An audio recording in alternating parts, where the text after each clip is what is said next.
దేవుడిచ్చిన ఈ ప్రత్యేకమైన అవకాశాన్ని బట్టి ప్రభుని మహింపరుస్తున్నాను.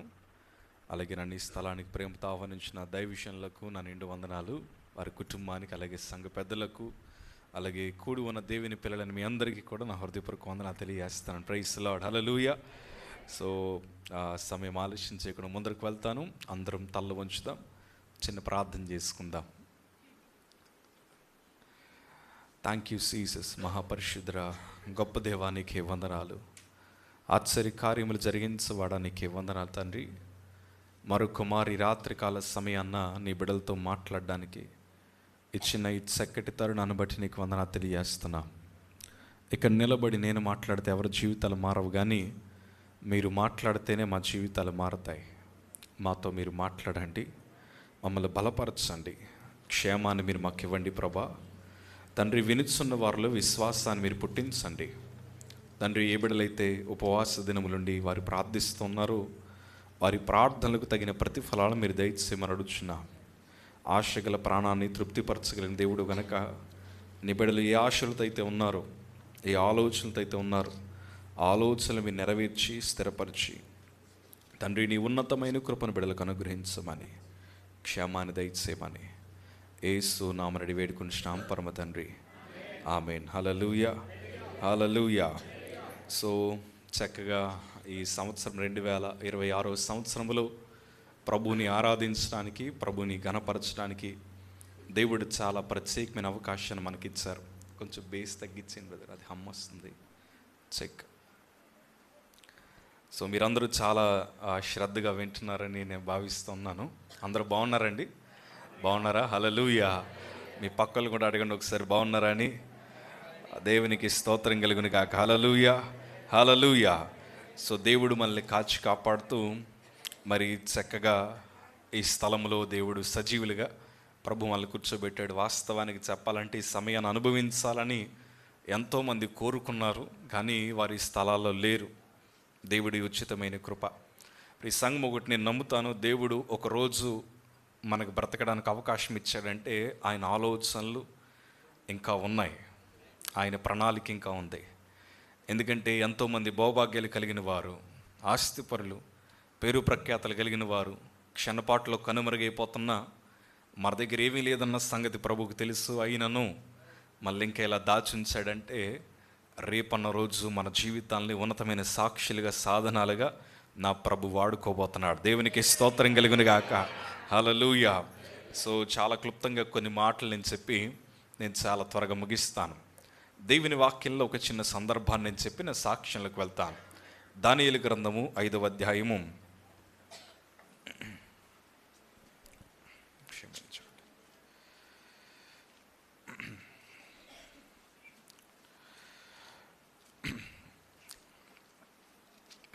Thank you Jesus, thank you lord.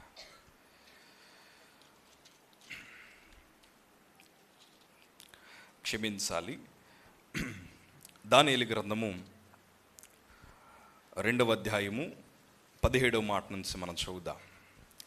అప్పుడు దానియేలు తన ఇంటికి పోయి తన స్నేహితులైన హనన్యాకును, మిషాయేలుకును, అజర్యాకును సంగతి తెలియజేసి తానును తన స్నేహితులను బబులోనులో తక్కిన జ్ఞానులతో కూడా నశింపకుండునట్లు ఆ కల యొక్క మర్మము విషయములో పరలోకమందున్న దేవుని వలన కటాక్షము పొంది నిమిత్తమై ఆయనను వేడుకొనుడని వారిని హెచ్చరించెను.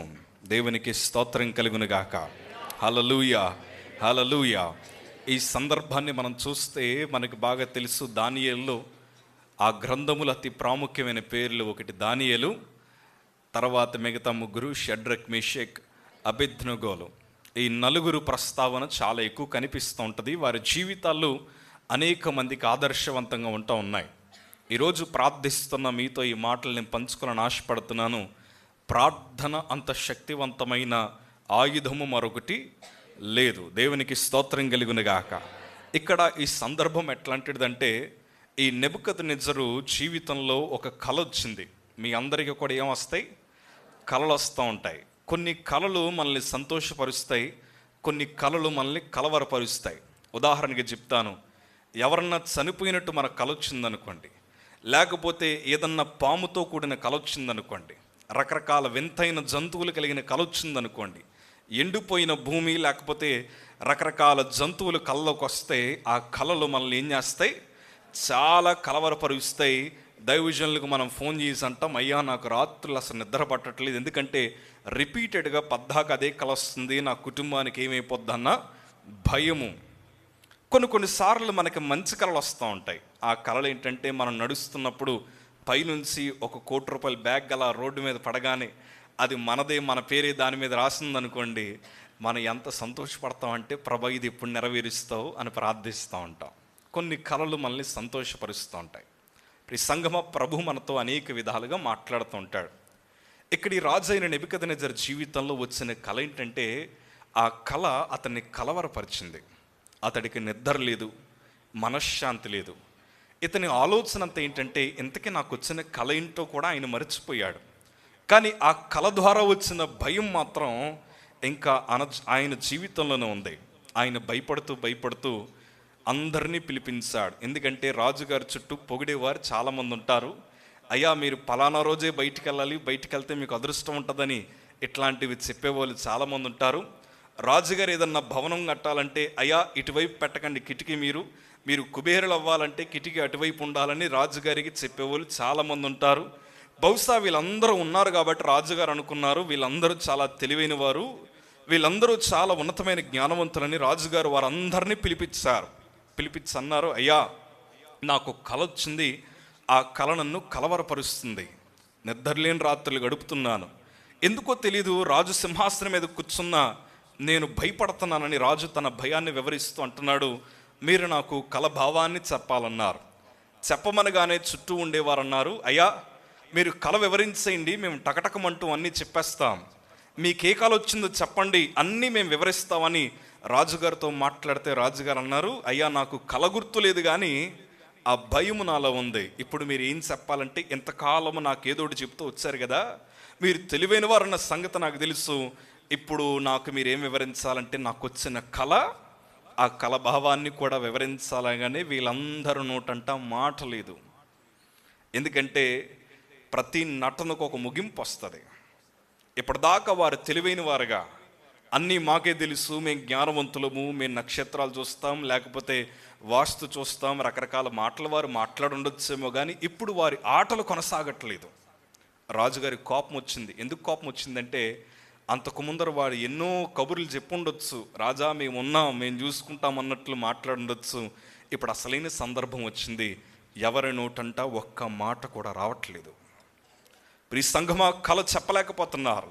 వాళ్ళు అంటున్నారు, అయ్యా మీరు అడిగిన ప్రశ్నకు సమాధానం ఎవరన్నా చెప్పగలిగిన వారు ఉన్నారు అంటే వారు దేవతలై ఉండాలి, దేవతలు తప్ప ఇలాంటివి మరెవరూ చెప్పలేరు, ఇంతకీ దేవతలు మనుష్యుల మధ్యన ఉండరు కదా అన్న మాటను వారు వివరిస్తూ తప్పించుకోవడానికి ప్రయత్నం చేస్తుంటే రాజుకి భయంకరమైన కోపం వచ్చింది. ఆ కోపంలో అన్నాడు కదా, మీరు ఈ కలభావాన్ని కళను చెప్పకపోతే మీ ఇల్లు పెంట కుప్పల వలె మారుస్తాను.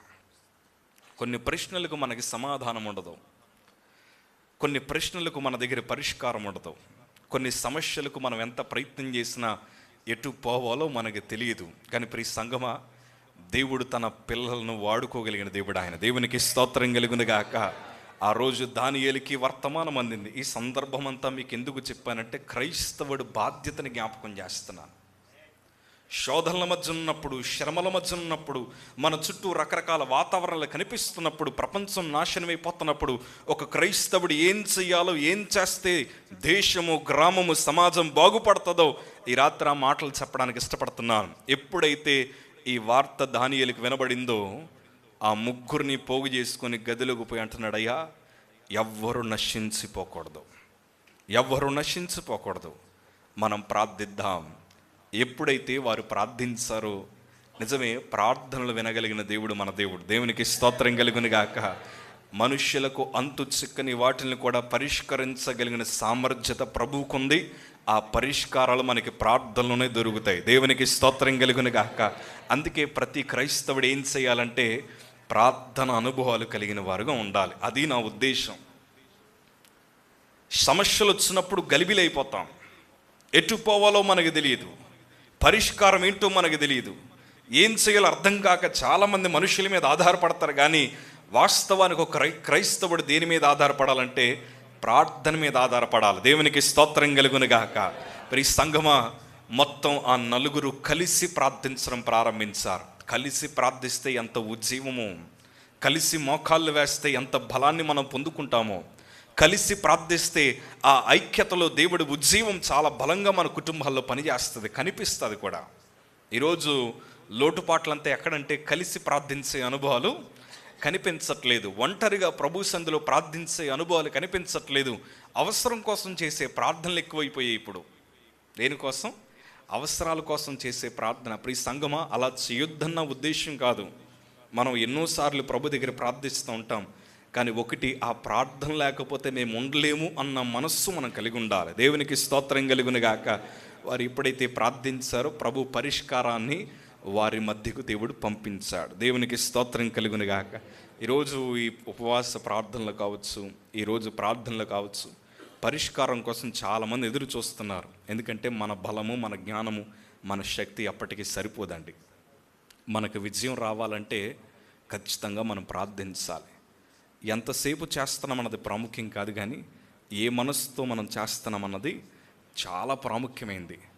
నేను చాలాసార్లు మా చర్చ్లో కూడా కొంతమంది ప్రార్థన చేస్తూ ఉంటారు. వాళ్ళు ప్రార్థన చేసినప్పుడు నేను ఒకటే చెప్తాను, అందరూ ప్రార్థన చేస్తారు, కానీ నిజంగా ప్రార్థించే వారిలో మార్పు ఉంటుంది. నిజంగా ప్రార్థించే వారిలో దేవుని స్వభావం కనిపిస్తుంది. నిజంగా ప్రార్థించిన వారి స్వరము దేవుని స్వరముగా మార్చబడుతుంది. నిజంగా ప్రార్థించిన వారి స్వభావము దేవుని స్వభావంగా మార్చబడుతుంది.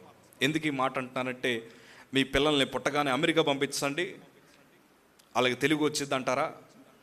ఎందుకు రాదో చెప్పనా? వాళ్ళు పెరిగిన వాతావరణం అంతా ఇంగ్లీష్లో మాట్లాడే వాళ్ళది. సో వాళ్ళకి వచ్చే భాష ఏమై ఉంటుంది? ఖచ్చితంగా ఇంగ్లీష్ వచ్చింది. అలాగే ఒక క్రైస్తవుడు ప్రార్థనలు నలుగుతే వారి భాష ఏ భాష అవుతుందంటే అది ప్రభు భాష అవుతుంది. దేవుని స్వభావంలోకి తేబడతారు, దేవుని ఆలోచనలోకి మార్చబడతారు. అందుకే దానియేలు కూడా రాజుకి ఎట్లా కనిపించాడంటే ఒక దైవ స్వరూపంగా కనిపించాడు. దేవునికి స్తోత్రం కలుగును గాక. ఈ సంఘమా, మీరు అట్లా కనిపించాలన్న ప్రభు ఆశ. ఈ కడవరి దినాల్లో మీరు అనేక మంది మధ్యన బలమైన సాక్షులుగా కనిపించాలన్న ప్రభు ఆశ. బానిసలుగా బ్రతుకుతున్నాము, లేకపోతే కష్టాల మధ్యన బ్రతుకుతున్నాము, బ్యాక్గ్రౌండ్ లేక జీవిస్తున్నాము, ఇదంతా కాదు. మనం భక్తి చేస్తే చాలు, చరిత్ర మారిపోద్ది. దేవునికి స్తోత్రం కలుగును గాక. ఎందుకంటే దానియేలు పాదాల మీద రాజు సాష్టాంగ నమస్కారం చేసిన సందర్భాన్ని బైబిల్లో రాయించాడు దేవుడు. దానియేలు ఒక దైవ స్వరూపంగా కనిపించాడు. దానియేలుకి నైవేద్య ధూపములు అర్పించమన్నాడు రాజే, దానియేలు పాదాల కింద పడ్డాడు. ఈ సంగమ వాస్తవానికి సందర్భాలు జరగని పని, అది జరగని పని. ఎందుకంటే మేము 7th క్లాసు 10th క్లాసు మధ్యలో మా ఇంట్లో వాళ్ళు ఎలక్షన్స్కి వెళ్ళారు. మా అత్తయ్య ప్రెసిడెంట్గా పోటీ చేసింది. పోటీ చేస్తున్నప్పుడు అందరి ఇంటికి ఎక్కడికి వెళ్తారంటే క్యాంపెయినింగ్ వెళ్తారు. తెలుసు కదా, మన ఇంటికి ఎవరు వస్తారు? రాజకీయవేత్తలు వస్తారు. పదవుల్లో లేనప్పుడు ఏమంటారు చెప్పనా? పిన్ని బాగున్నావా, అక్క బాగున్నావా, తమ్ముడు బాగున్నావా అని అంటారు. మా అత్త అట్లానే అందరినీ అంటూ ఉండేది. ఏ పిన్ని బాగున్నావా అంటే నాకు అనిపించేది, మాకు ఎంతమంది బంధువులు ఎక్కడున్నారా అయ్యా మా ఊర్లో అనిపించేది. మా అత్తని అడిగాం, ఏమ్మా నిజంగా పిన్ని అయిద్దా నీకు అంటే, చిచ్చి కాదురా అలా అనాలి. ఎప్పటిదాకా అనాలి? అలాగా పదవి వచ్చేదాకా అనాలి. వాళ్ళకి పదవి రానప్పుడు మన ఇంటికి వచ్చినప్పుడు గిన్నెలు గడిగామన్నా గడిగేస్తారు. వాళ్ళు ఏం చేయమన్నా చేస్తారు. ఎందుకంటే ఎవరిని ఉద్దేశించి కాదు, నేను మా ఇంట్లో చూశాను కాబట్టి చెప్తున్నా. కానీ పదవి వచ్చిన తర్వాత ఎవరు పట్టించుకోరు. కానీ ప్రియ సంఘమా, ఈ సందర్భం ఎందుకు ప్రాముఖ్యం అంటే, సింహాసనం మీద ఉండిన రాజు, పరిపాలిస్తున్న రాజు ఆ దేశానికి తేబడిన బానిసలు పాదాలకి సాష్టాంగ నమస్కారం చేస్తున్నాడు. ఈ స్థితి ఒక మానవుడు మార్చలేడు. ఈ స్థితి వారంతటికి వారు సంపాదించలేరు. ఆ స్థితికి దానియేలు రావడం గల కారణం ఏంటో తెలుసా? అతడు చక్కటి ప్రార్థన పరుడండి. ఎంత ప్రార్థన పరుడంటే అతడు ముమ్మారు దేవుని మందిరంలో ఏం చేసేవాడు చెప్పనా? అతడు ప్రార్థించేవాడు. ధైర్యం కలిగిన ప్రార్థన. యెరూషలేము తట్టు కిటికీలు తెరిచి యథాప్రకారము అతడు ముమ్మారు దేవుని సన్నిధిలో ప్రార్థించడమే కాదు, వృద్ధాప్యానికి వచ్చిన అతని అలవాటు మార్చుకోలేదు. అది గొప్ప ధన్యత. దేవునికి స్తోత్రం కలుగును గాక. ఈ సంఘం ఈరోజు మీ అలవాట్లు బాగుండాలని నేను కోరుకుంటున్నాను. ఈ 2026 సంవత్సరంలో గొప్ప విజయాలు సాధించాలని కోరుకుంటున్న మీరు, ఓడిపోయిన చోట గొప్ప విజయాలు పొందాలని కోరుకుంటున్న మీరు, కన్నీరు కార్చిన చోటే ఆనంద బాష్పాలు కావాలి ప్రభా అని కోరుకుంటున్న మీరు, అవమానించబడిన చోటే ఘనమైన సాక్షులుగా నిలబడాలని కోరుకుంటున్న మీరు, మీ జీవిత అలవాట్లు మార్చుకోగలిగితే అన్నిటినీ నా ప్రభు మారుస్తాడు. దేవునికి స్తోత్రం కలుగును గాక. మన జీవిత అలవాటు ఎలా ఉండాలి చెప్పనా? కొంతమంది పొద్దున్న లేవగానే అందరిని తిట్టుకుంటారు, కొంతమంది పొద్దున్న లేవగానే వాళ్ళకి వాళ్ళు తిట్టుకుంటారు, అద్దం ముందరకు పోయి అంటారు ఎందుకు వచ్చింది నీ బతుకు అంటారు. ప్రియ సంగమా, మన జీవిత అలవాట్లు ఎట్లా ఉండాలంటే లేవగానే మొదటి స్థానాన్ని ప్రభుకి ఇవ్వగలిగితే ఎక్కడ పడిపోయి అక్కడ నిలబెట్టగలిగిన సమర్థుడు ఆయన. దేవునికి స్తోత్రం కలుగును గాక. మీరు ప్రభువుని ఆరాధించగలిగితే స్తుతి నీ స్థితిని మారుస్తుంది. ప్రార్థన మన పరిస్థితులు మార్చక ముందు మన ఆత్మీయ జీవితాన్ని మారుస్తుంది. ఈ సంగమా, మీరు ప్రార్థించాలి. ఈరోజు ఒక దైవజనుడిగా ఇక్కడ నిలబడ్డం గల కారణం ఏంటో తెలుసా? ప్రార్థన ఎంత శక్తివంతమైందో నా జీవిత అనుభవాలతో నేర్చుకున్నాను. ఎవరో చెప్తే వినడం కాదు, నా కళ్ళ ముందర చూశాను. ప్రార్థిస్తున్న వారి పక్షాన దేవుడు ఎట్లా పోరాడతాడో, ఏమీ లేనంటి వారిని ఏ స్థితిలోకి తీసుకెళ్తాడో, ఆ జ్ఞానము లేనంటి వారిని, పెంట కుప్పల మీద ఉండేవారిని ఆయన జీవితాలు ఎట్లా మార్చగలడో మేము అనుభవించాం. కాబట్టి చెప్తున్నాను, మా బ్రతుకులో చేసిన దేవుడు ఈ రాత్రి మీ బ్రతుకులో కూడా చెయ్యాలని ఆలోచన కలిగి ఉన్నాడు ఆయన. హల్లెలూయా, హల్లెలూయా. ప్రియ సంగమా, మీరు ప్రార్థించండి. దేవునికి స్తోత్రం కలుగును గాక. ఎలా ప్రార్థించాలంటే విశ్వాసముతో ప్రార్థించండి. ఎలా ప్రార్థిస్తారు? విశ్వాసముతో ప్రార్థించండి. ప్రభు మీతో మాట్లాడతారు. ప్రార్థన అంటే దేవునితో మాట్లాడుట, వాక్యం అంటే దేవుడు తిరిగి మనతో మాట్లాడుట. అందుకే కొంతమందికి వాక్యంలో వచ్చేది నిద్ర. చాలాసార్లు అనుకుంటారు వాక్యం ఎందుకు వచ్చింది నిద్ర, పాటల్లో రాదు నిద్ర, ఆరాధనలో రాదు నిద్ర. వాక్యం ఎందుకు వచ్చింది చెప్పనా? సాతాను గడికి అదే భయం. ఎందుకంటే వాక్యం వింటే విశ్వాసం కలుగుతుంది. వినుట ద్వారా ఏం కలుగుతుంది?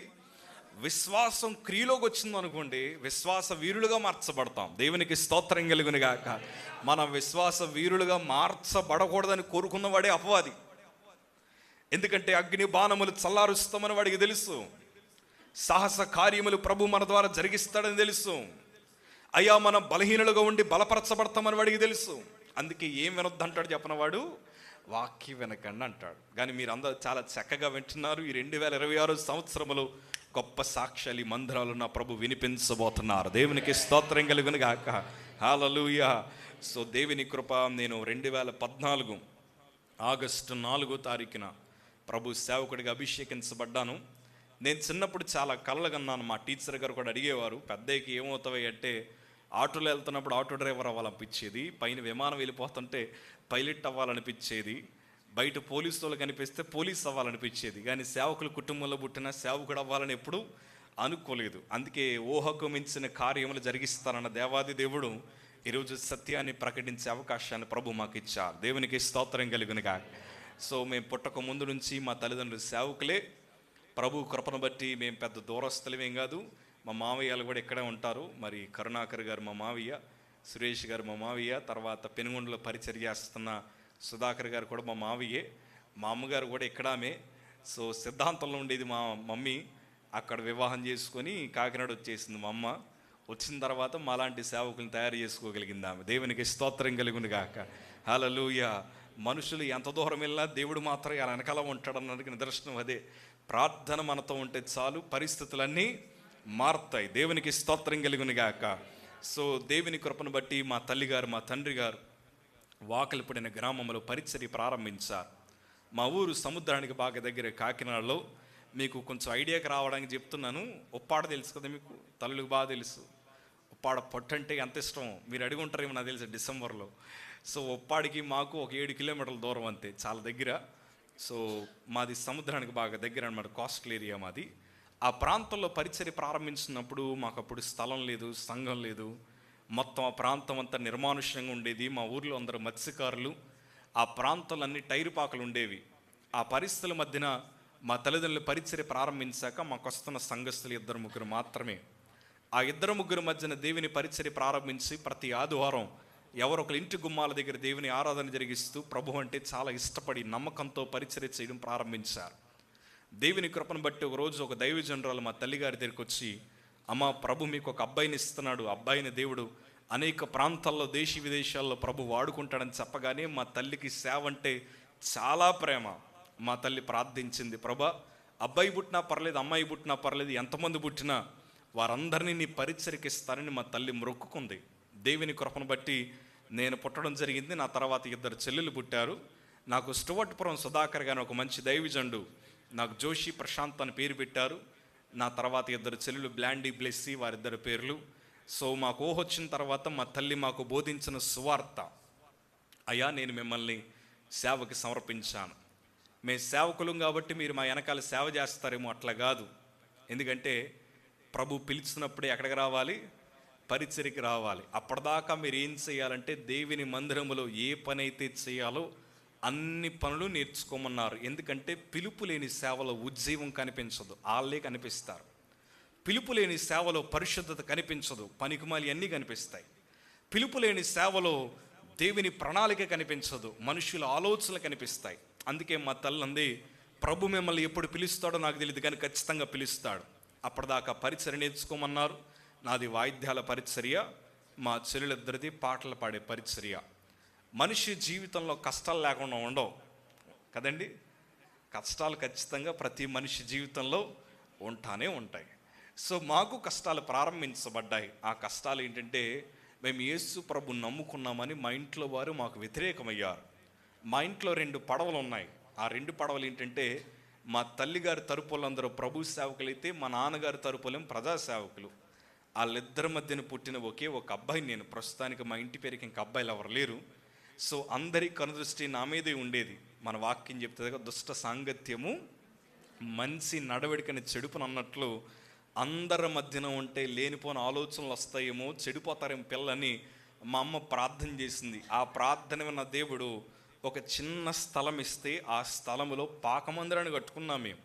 ఈరోజు మా బ్రతుకులు చూసిన వాళ్ళు కొంతమంది అంటారు, లేక ఏ కష్టాలు లేవేమో, మంచి బిందాసుగా బ్రతుకుతున్నారు అనుకుంటారు. కానీ కాదయ్యా, మేము పాకలో పడుకున్న వారం, ఇసుకలో ప్రార్థించిన వారం, రకరకాల పురుగుల మధ్యన సంచారం చేశాం, ఎన్నో ఇబ్బందులు మేము పడుతూ వచ్చాం. మేము యేసు ప్రభు నమ్ముకున్నాక మా బంధువులు మాకు వ్యతిరేకం అయిపోయారు. ప్రతిసారి మమ్మల్ని అడిగేవారు, యేసు ప్రభుని ఎందుకు నమ్ముకున్నారయ్యా అని రకరకాల ప్రశ్నలు. మేము మా తల్లిగారు మాకు చిన్న చిన్న సంచులు ఇచ్చుకొని రేషన్ షాపుకు పంపించేది మా అమ్మ.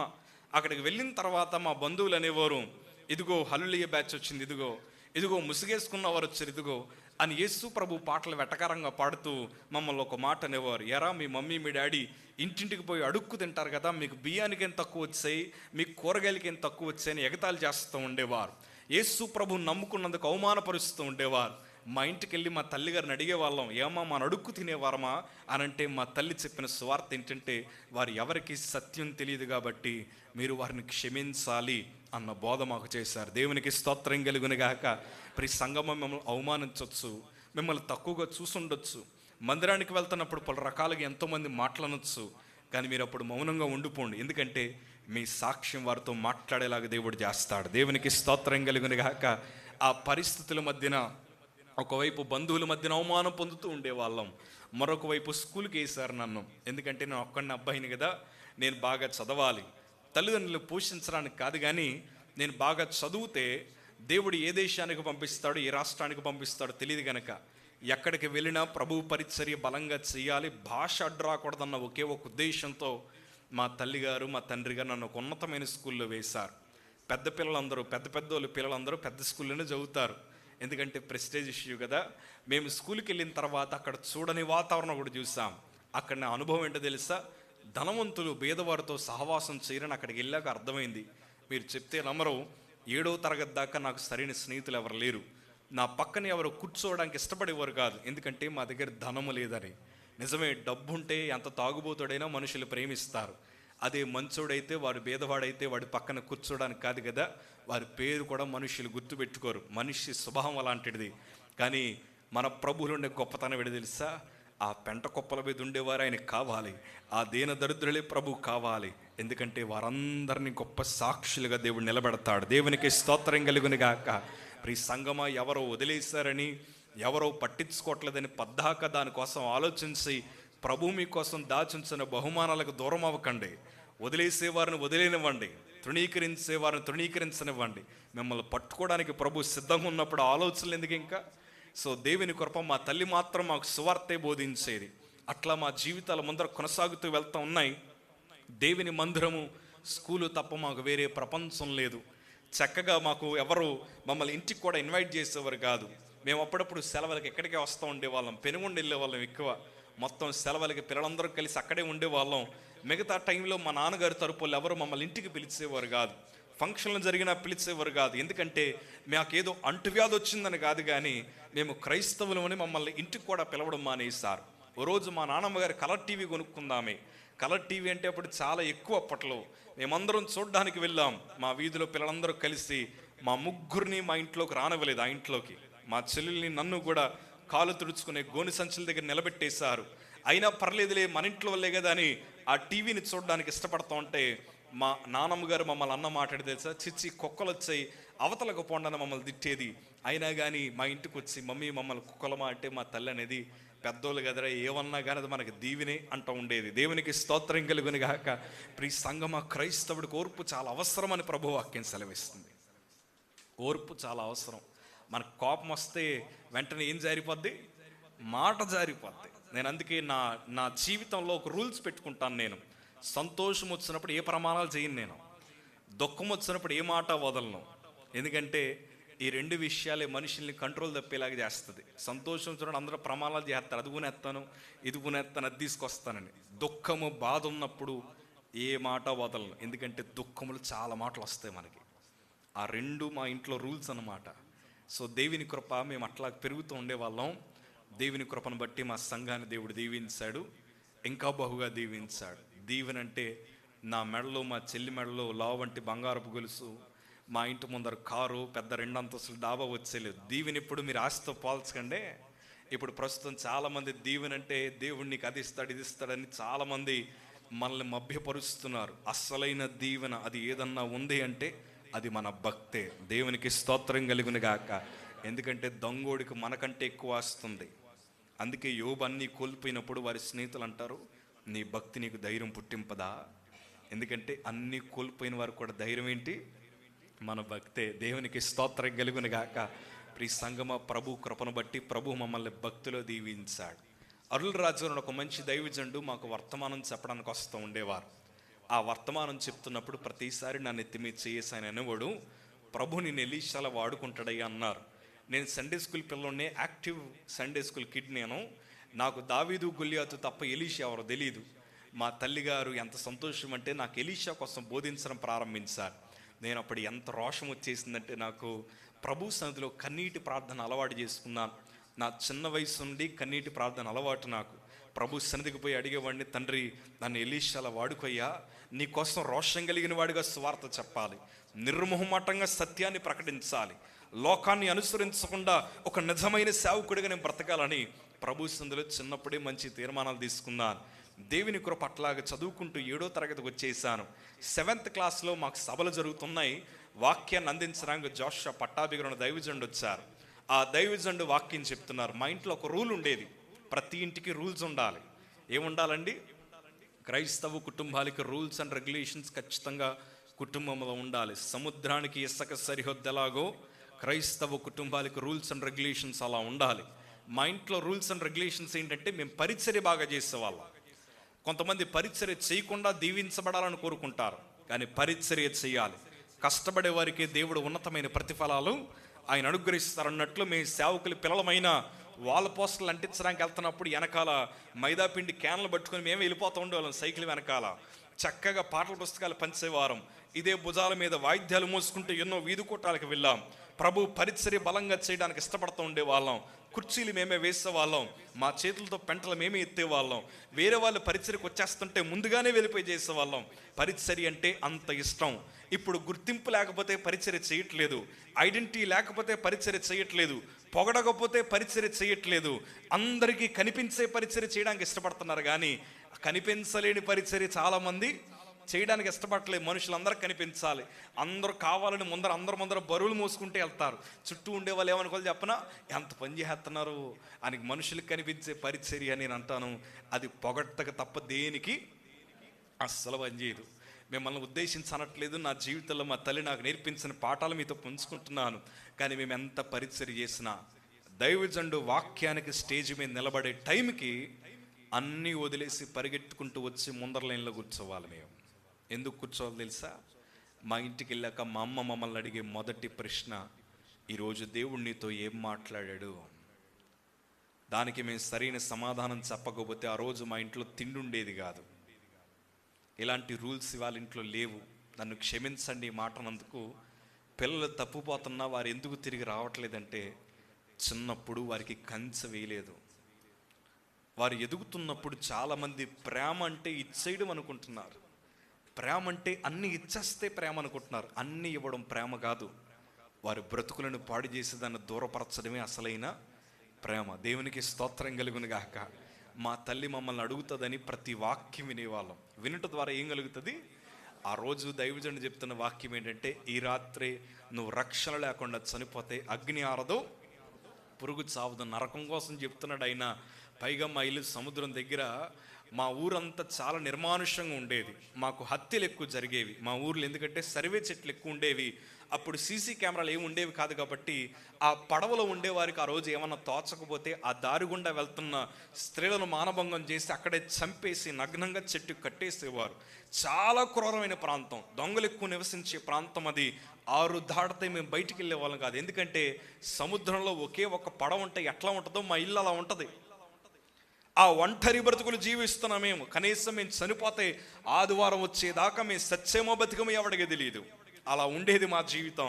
మేము అనుకున్నాం, చచ్చిపోతే మనం పరలోకానికి వెళ్ళాలి. పరలోకం వెళ్ళాలంటే ఏం తీసుకోవాలి? రక్షణ పొందాలి. ఆ రోజు రాత్రి వాక్యం విన్నాక భయం వేసింది మాకు. ఇంటికి వెళ్ళిపోయాం. రాత్రి 11:30కు చిన్న కూటం పెట్టుకున్నాం మేము. ఆ కూటంలో పాటు నాతో మా 2 చెల్లెళ్ళు, ఇంకో 3 సండే స్కూల్ పిల్లలు, నేనే పెద్దవాడిని. నేను 7వ తరగతి చదువుతున్నప్పుడు మేము 6గురం కూర్చొని మాట్లాడుకున్న సంభాషణ అంటే తెలుసా? అయ్యా, మనకి రక్షణ లేదు, మనం చనిపోతే ఎక్కడికి వెళ్ళిపోతాం? నరకానికి వెళ్ళిపోతాం. ఎక్కడైతే 2-3 కూడి ఆయన నామాన్ని ఏకీభవిస్తారో వారి మధ్యన ఎవరుంటారు? ప్రభు ఉంటాడు. మా మధ్యన ప్రభు కార్యం జరిగించాడు. మా హృదయాలు ఎట్లా మారిపోయి అంటే, ఖచ్చితంగా ఏం తీసుకోవాలి? బాప్తీసం తీసుకోవాలి. దేవునికి స్తోత్రం కలుగును గాక. ఉదయాన్నే అందరూ సముద్రం దగ్గరికి వెళ్ళిపోయారు బాప్తీసాలు పొందడానికి. మాకు మంచి పరిచర్య ఉండేది అప్పుడు. ఏంటో చెప్పనా? ఆ సముద్రంలో ములుగొచ్చేవాళ్ళు అందరికీ బెడ్షీట్లు అందించే పరిచర్య మాది. కానీ that is a very special day. ఎప్పటికీ మేము మర్చిపోరని గుర్తులు అవి. మా కోసం కూడా మేము స్పెషల్గా బెడ్షీట్లు పట్టుకెళ్ళాం. సముద్రం అందరికీ బాప్తీసాలు ఇస్తున్నారు. చిన్నపిల్లం కదా, అడగడానికి భయం వేసింది. అలాగే నిలబడిపోయాం. మా తల్లిదండ్రులు వచ్చి, ఏమా మీరు సముద్రంలో ఆడుకోరా? పిల్లలం కదా, సరదాగా ఆడుకుంటాం. ఆ రోజు ఏంటో తెలియదు, ఆ మాట అనగానే మేము 6గురం ఆ ఒడ్డు దగ్గర మోకాళ్ళు వేసి ఏడవడం ప్రారంభించాం. ఆ ఏడుపెండి తెలుసా? అయ్యో, మాకు యేసయ్య కావాలి, మేము బాప్తీసం పొందాలని కోరుకుంటున్నాం. ఆ మాట చెప్పగానే కొంతమంది రాజకీయవేత్తలు వచ్చేస్తారు మధ్యలోకి. వాళ్ళు అన్నారు, ఇప్పుడు కాదు బాప్తీసం, పెళ్ళికి తీసుకోవాలన్నారు. ఎప్పుడు తీసుకోవాలట?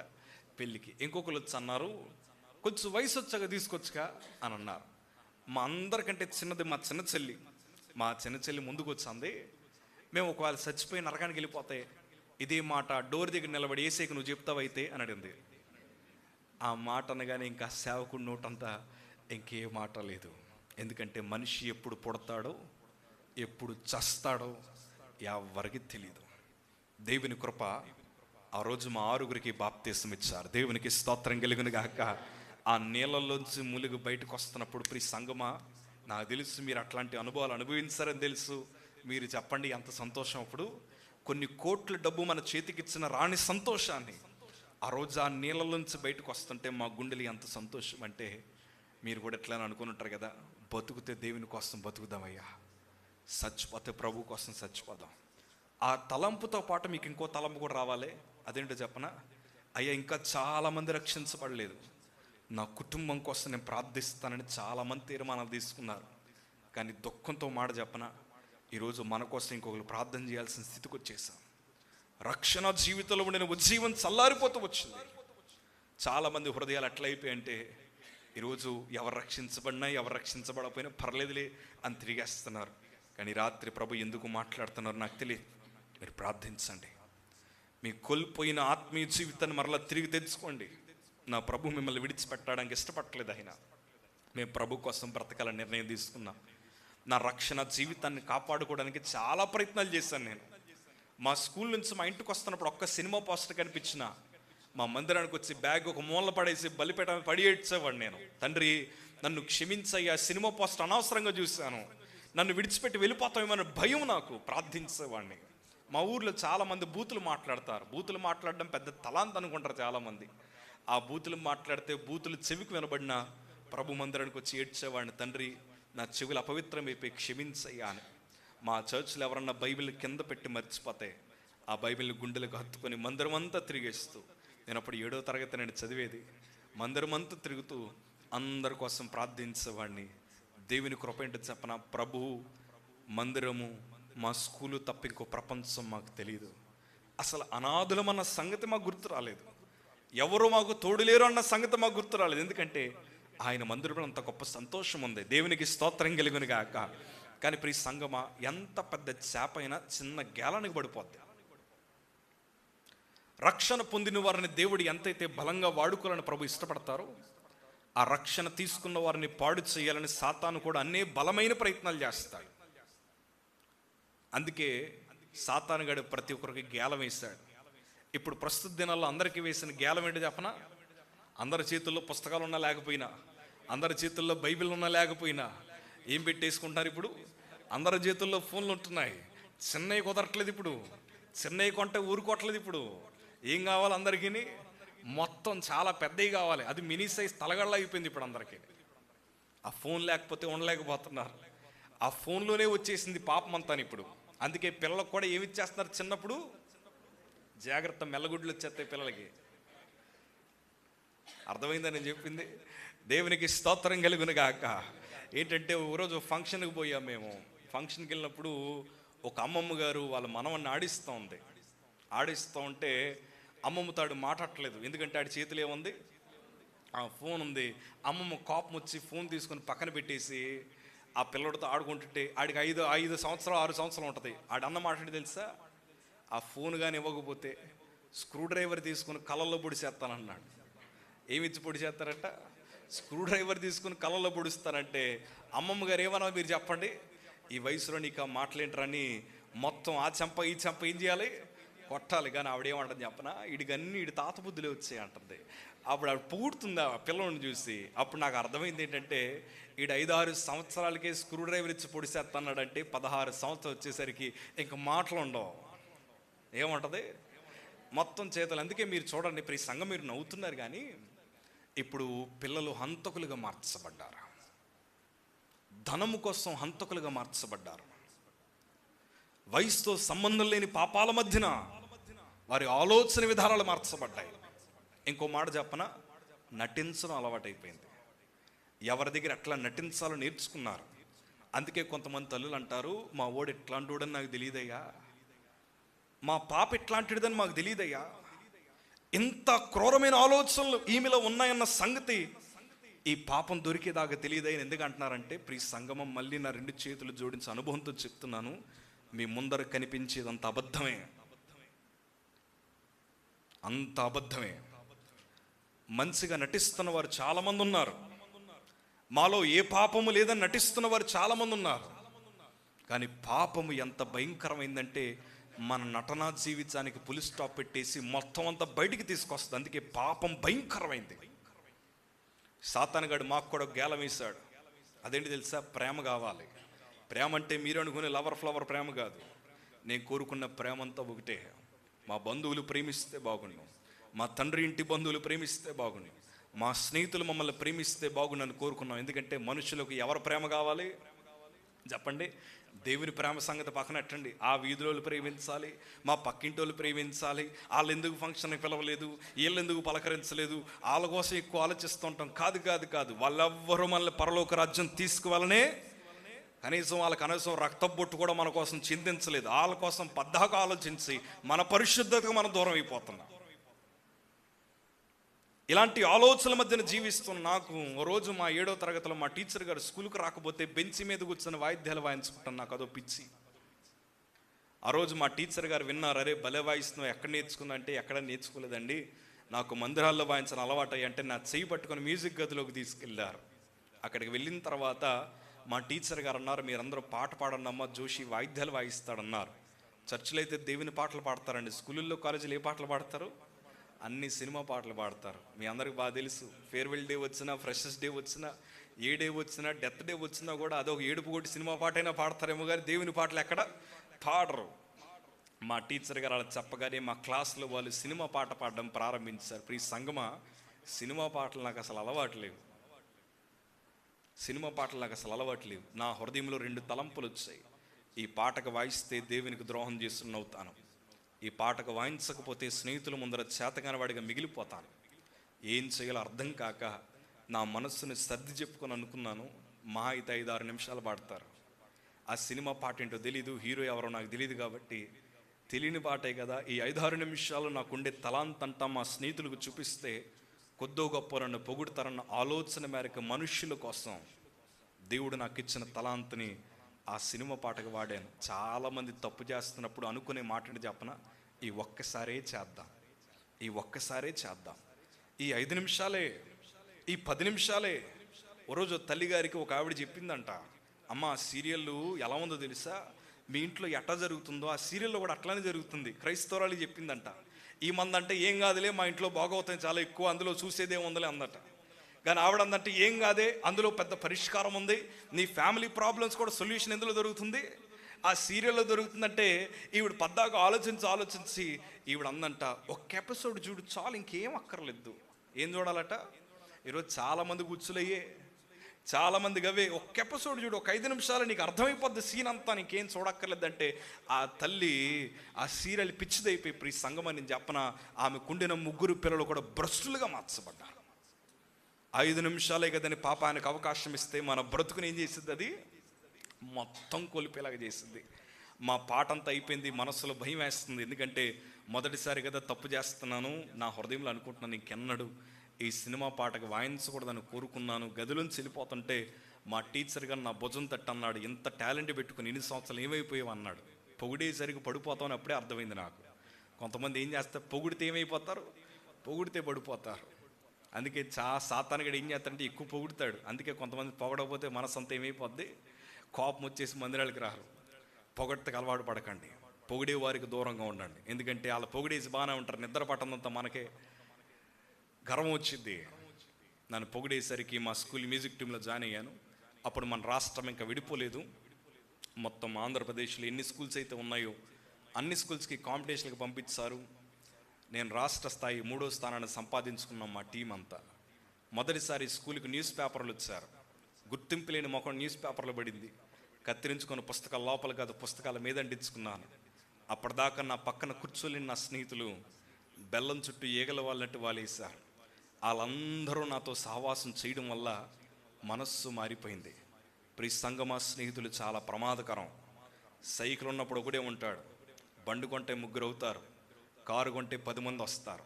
మరి 10 మంది నీకు సైకిల్ ఉన్నప్పుడు ఎక్కడున్నారు? మనుష్యులు అవసరాన్ని బట్టి సహవాసం చేస్తారు. నా ఆలోచన వాళ్ళందరినీ చూడగా మారిపోయింది. చదువుకుంటూ 10వ తరగతికి వచ్చాను. చదువు అయితే నాకు సరిగ్గా అబ్బలేదు, కానీ మా ఈస్ట్ కూడా ఆవిరికి అండర్-15 అండర్-16 క్రికెట్ వైస్ కెప్టెన్ చేశాను మా స్కూల్ జోన్స్లో. మా స్కూల్లో ఉదయాన్నే గ్రౌండ్లో దింపేసేవారు, సాయంత్రం ఇంటికి వచ్చే వాళ్ళం.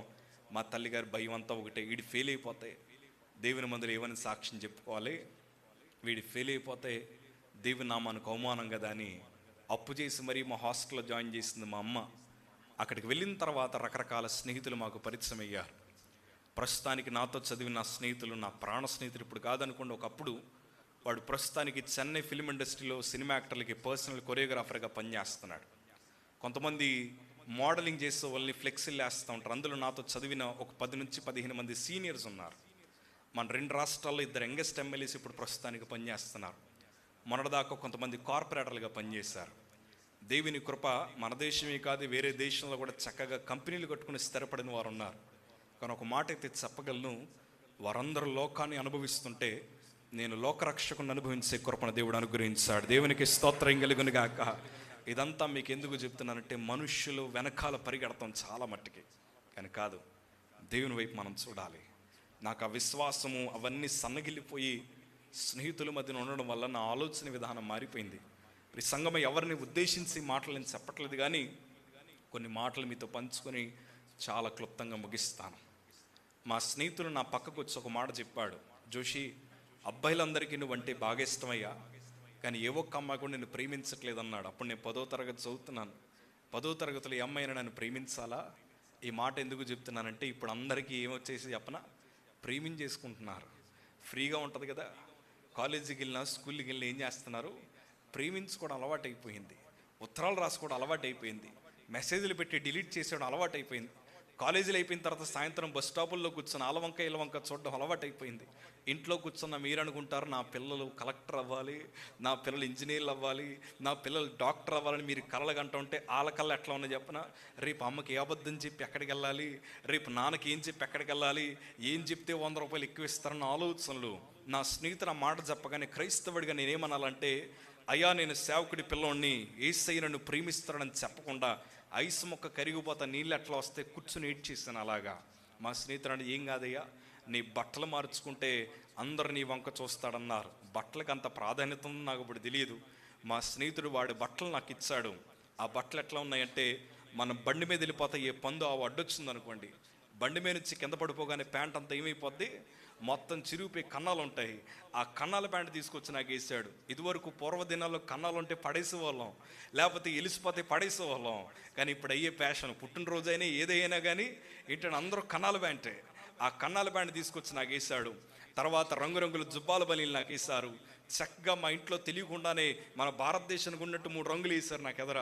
వెనకాల ఒక పిలకేసేవారు. మా స్నేహితులు చేపోగులు పెట్టుకుంటారు. చేపోగులు పెట్టాలంటే ఏం పెట్టాలి? కన్నం పెట్టాలి. కన్నం పెడితే మా అమ్మ అన్నం పెడతాయ్యా. అట్లాంటి ఏముద్దంటే మ్యాగ్నెట్ చేపోగులు పెట్టారు. మళ్ళీ ఇంటికి వెళ్ళిపోయేటప్పుడు చిరిపేసుకునే పచ్చబొట్లు వేయించారు నాకు. ఈ మెడ దగ్గర నుంచి చాతంతా ఉండేది. ఇంటికి వెళ్తున్నప్పుడు మరలా దాన్ని వాటర్తో కడిగితే, ఒక లిక్విడ్ ఉండి దాంతో కడిగితే మొత్తం టాటూస్ అన్నీ పోతాయి అన్నమాట. అవి చక్కగా వేశారు. మంచి ఖరీదైన షూ నాకు వేశారు. ఎంత అందంగా తయారు చేశారు నన్ను. మా ఇంటికి వెళ్ళి మా అమ్మకు చూపించాను. మా అమ్మ ఇట్లా కళ్ళు నలుపుకొని, మా ఇంటికి సినిమా యాక్టర్ వచ్చేయడమో అనలేదు, కానీ మా అమ్మ నా మోకాళ్ళ మీద పడి చేతులు పట్టుకొని ఏడ్చింది. అదేంటి తెలుసు అయ్యా, నిన్ను కష్టపడి చదివించింది నువ్వు గొప్ప సేవకుడు అవ్వాలని, నువ్వు ప్రభు కోసం నిలబడాలని. నీ వస్త్ర విధానం ఏంటి ఇట్లా మారిపోయింది, నీ డ్రెస్సు నీ ఆత్మీయ డ్రెస్ చెప్తుందయ్యా అని మా తల్లంటే ఆ మాట చాలామందికి నచ్చదు. నేను అన్నాను, నా బట్టలు నా ఇష్టం, నా జుట్టు నా ఇష్టం, ఇలాగ చాలామంది చెప్తూ ఉంటారు. నేను కూడా అట్లా అన్నాను. మా తల్లి గారికి వేదన కలిగింది. మా ఇంట్లో అప్పుడే గొడవలు స్టార్ట్ అయ్యాయి.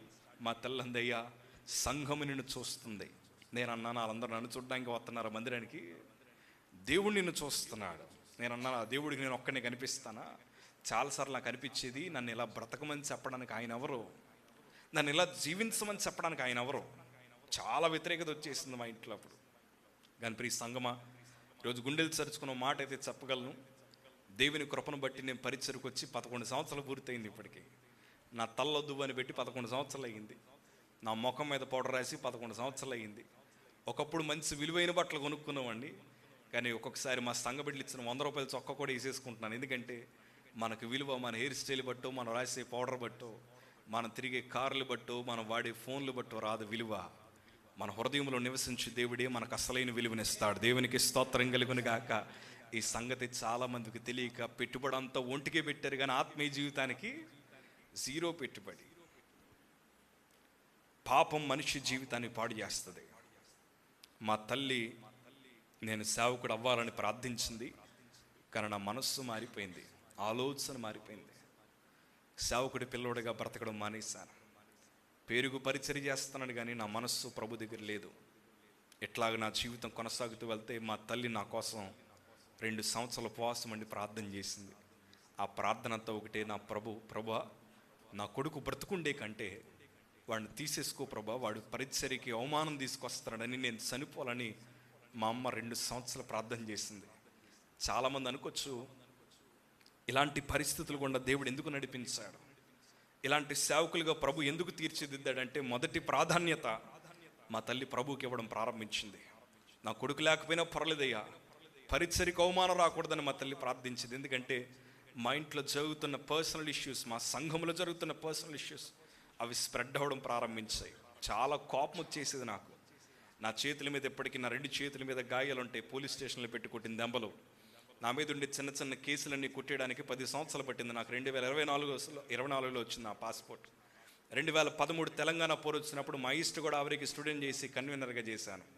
ఇప్పుడు ప్రస్తుతానికి కాకినాడలో మీకు ఎవరైనా తెలిసినా, ప్రస్తుతం పదవిలో ఉన్న వారిని అడిగినా, దిగిపోయిన వాళ్ళని అడిగినా చెప్తారు, నా కోసం మనస్సు మంచిది కాదు, ఆలోచన మంచిది కాదు, అందరికిలా కాదు, ప్రత్యేకంగా బ్రతకాలని రాజకీయ పిచ్చి ఎక్కువ పట్టేసుకుంది. ఆలోచన విధానాలు మారిపోయి క్రూరంగా మాట్లాడడం ప్రారంభించాను. మా తల్లి రోజు వాక్యం చెప్పింది, ఎన్నిసార్లు గద్దించినను లోబడిన వాడు మరి తిరిగి లేకుండా హఠాత్తుగా నాశనమైపోతాడని మా తల్లి వాక్యం చెప్తే కోపం వచ్చేసి మా చర్చ్లో పంచిపెట్టే 200 గిడియన్ బైబిల్స్ తీసుకెళ్ళి, మాకు లాలాచరులో ఒక ఫ్లాట్ ఉండేది, నేను రాజమండ్రి జిఎస్ఎల్ మెడికల్ కాలేజ్లో చదివేవాడిని. ఆ ఫ్లాట్కి ఆ బైబిల్ అన్ని తీసుకెళ్ళిపోయి చలిమంట కాసుకోవడానికి బైబిల్ తగలబెట్టేసిన ఒక పాస్టర్ గారు అబ్బాయిని నేను. ఆలోచన మారిపోయింది. కాండ్రించి బైబిల్ మధ్యలో ఉమ్మేసి ఆకాశం వైపు తిరిగి, నువ్వు దేవుడు అయితే వచ్చేవన్నా చేయొచ్చు కదా అని ప్రభువును దూషించిన ఒక పాస్టర్ గారు అబ్బాయిని. మా చర్చ్ బలిపెట్ట మీద సిగరెట్ పెట్టెలు దాచేవాడిని. మా చర్చ్లో కీబోర్డ్ వాయిస్తూ సినిమా పాటలు వాయించేవాడిని. ఆలోచన విధానం మారిపోయింది. మా తల్లి ఒకటే ప్రార్థన చేసింది, వాడు బ్రతుకుండే కన్నా చచ్చిపోయిన మంచిదయ్యా అని ప్రార్థించింది. దేవునికి మొదటి ప్రాధాన్యత ఇవ్వడం వల్ల దేవుని కృప ఏంటో చెప్పన, ఏ నోటితో అయితే ప్రభువుని దూషించానో అదే నోటితో ప్రభువుని ఘనముగా ప్రకటించే కృపభాగ్యాన్ని దేవుడు అనుగ్రహించాడు. దేవునికి స్తోత్రం కలుగును గాక. ప్రార్థన మన పరిస్థితులను మారుస్తుంది. ఎవరన్నా అమ్ముతున్న పాటల పుస్తకాల్లో బూతులు రాసి పాడేవాళ్ళం. స్నేహితుల మధ్యన పెరిగి నేను సేవకుడి పిల్లలు నేను చెప్పుకోవడానికి సిగ్గుపడేవాడిని. అందుకే మా ఫ్రెండ్స్కి నేను సేవలోకి వచ్చేదాకా కొంతమంది నేను క్రైస్తవుని అన్న సంగతి తెలియదు, ఎందుకంటే దాచుకొని తిరిగేవాడిని. మా కుటుంబము, మా సంఘము వాళ్ళందరూ చాలా నరకయాతను అనుభవించారు, కానీ పాపం వల్ల వచ్చే జీతము మరణం. 2013 తెలంగాణ పోరు వచ్చినప్పుడు ఇంచుమించు మా ఇంటికి 3.5 నెలల తర్వాత వచ్చాను. ఎందుకంటే నాకు అప్పటికి అన్నలవాట్లు వచ్చేసాయి. మా తల్లిగారు ఇప్పుడు నా చేతులు తడివేది, నా నోరు వాసన చూసేది. మా తల్లి చూస్తుందని కాళ్ళ నరాల దగ్గర ఇంజెక్షన్ చేసుకున్నవాడిని. మా ఇంటికి వచ్చాను, మొత్తం అన్నలవాట్లు వచ్చేసి తిండి తప్ప కొంచెం బలహీనపడి మా ఇంటికి వచ్చాను. మా ఇంటికి వచ్చినప్పుడు మా తల్లి మాత్రమే నాతో మాట్లాడేది. మా చెల్లెల మీద చేయి చేసుకున్నవాడిని, మా ఇంట్లో వారి మీద చేయి చేసుకున్నవాడిని. మా తల్లి అంది, అయ్యా మన ఇంటి అలకల క్రిస్మస్ సారం జరుగుతుంది, కీబోర్డ్ వాయించమంది. కీబోర్డ్ వాయించడం అంటే ఆత్మీయ పాటలు ఏం కాదు, కానీ అక్కడ కూడా సినిమా పాటలు వాయించమని ఆలోచన మంచిది కాదు. ఆ రోజు కొన్ని పాటలు వాయించక కూర్చోలేక మా ఇంటికి వచ్చేసాను. ఇంటికి రాగానే విపరీతమైన బాధ. ఆ బాధ మధ్యన ఆ రోజు వాక్యం చెప్తున్న దైవజనుల పేరు బట్టి శ్రీని గారు ప్రభు ఆయనతో మాట్లాడుతున్న మాట, 2014 నుంచి జోషిని నేను సేవకుడిగా వాడుకోబోతున్నానని మా తల్లి గారికి చెప్పారు. మా తల్లికి ఎంత సంతోషం అంటే, గదిలో ఉన్న నా దగ్గరికి వచ్చి నా తల మీద చేసి అంటుంది, యేసయ్య నిన్ను సేవకుడిగా వాడుకోబోతున్నాడు అని చెప్పగానే మా అమ్మ చేతులు గట్టిగా నలిపేసి అంటున్నాను, మీకులాగా అడుక్కు తినే జీవితం నాకొద్దు. యేసయ్య దేవుడు కాదు, మన బ్రతుకులు ఇలా ఉండగల కారణం ఆయనే అని రకరకాల మాటలు మాట్లాడుతుంటే మా తల్లి ఏడ్చుకుంటూ వెళ్ళిపోయింది. ఆ రోజు రాత్రి సుమారు 1 గంట నా ప్రాంతానికి విపరీతమైన బాధ శరీరంలో. ఉదయం లేచాక మా తల్లికి చెప్తే మా హాస్పిటల్కి తీసుకెళ్లారు. వైద్యులు అన్నారు, ఏం కాదమ్మా, ఆపరేషన్ చేస్తే ఒక 3 రోజుల్లో బాగైపోతాడనగానే ఆపరేషన్కి అసలు భయపడలేదు. ఆపరేషన్ చేశారు. 2 రోజులు హాస్పిటల్లో ఉన్నాను. 3వ రోజు డిశ్చార్జ్ చేసి మా ఇంటికి తీసుకొచ్చారు. మా తల్లికి ఉండే అలవాటు ఏంటంటే, ఎప్పుడు సమయం దొరికితే అప్పుడు సువార్త చెప్పేది మా అమ్మ. మీరు కూడా అట్లా సువార్త చెప్పాలని కోరుకుంటున్నాను. మా తల్లి అంది, చూసావయ్యా, దేవుడు నిన్ను కొట్టాడు, అందుకే నీ ఆరోగ్యం ఎట్లా అయిపోయింది, నువ్వు మారు మనస్సు పొందితే దేవుడు నిన్ను బాగు చేస్తాడంది. బాగైపోతే మరలా రోడ్ల మీద తిరిగేయచ్చు, స్నేహితులతో తిరగొచ్చు అని ఒకే ఒక ఆలోచన మేరకు మా తల్లంది నీ పాపాలు ఒప్పుకొని సాక్ష్యం చెప్పమంది. 2013 డిసెంబర్ 31 నైట్ ఇలాగే స్టేజ్ మీద నిలబడి సాక్ష్యం చెప్తా ఉంటే మా సంఘ బిడ్డలు, మా తల్లి చాలా సంతోషపడ్డారు. ఎందుకంటే నా జీవిత బాగోతాలన్నీ మా సంఘ బిడ్డలకు బాగా తెలుసు. వారు అనుకున్నారు మా పాస్టర్ గారు అబ్బాయి మారిపోయాడని.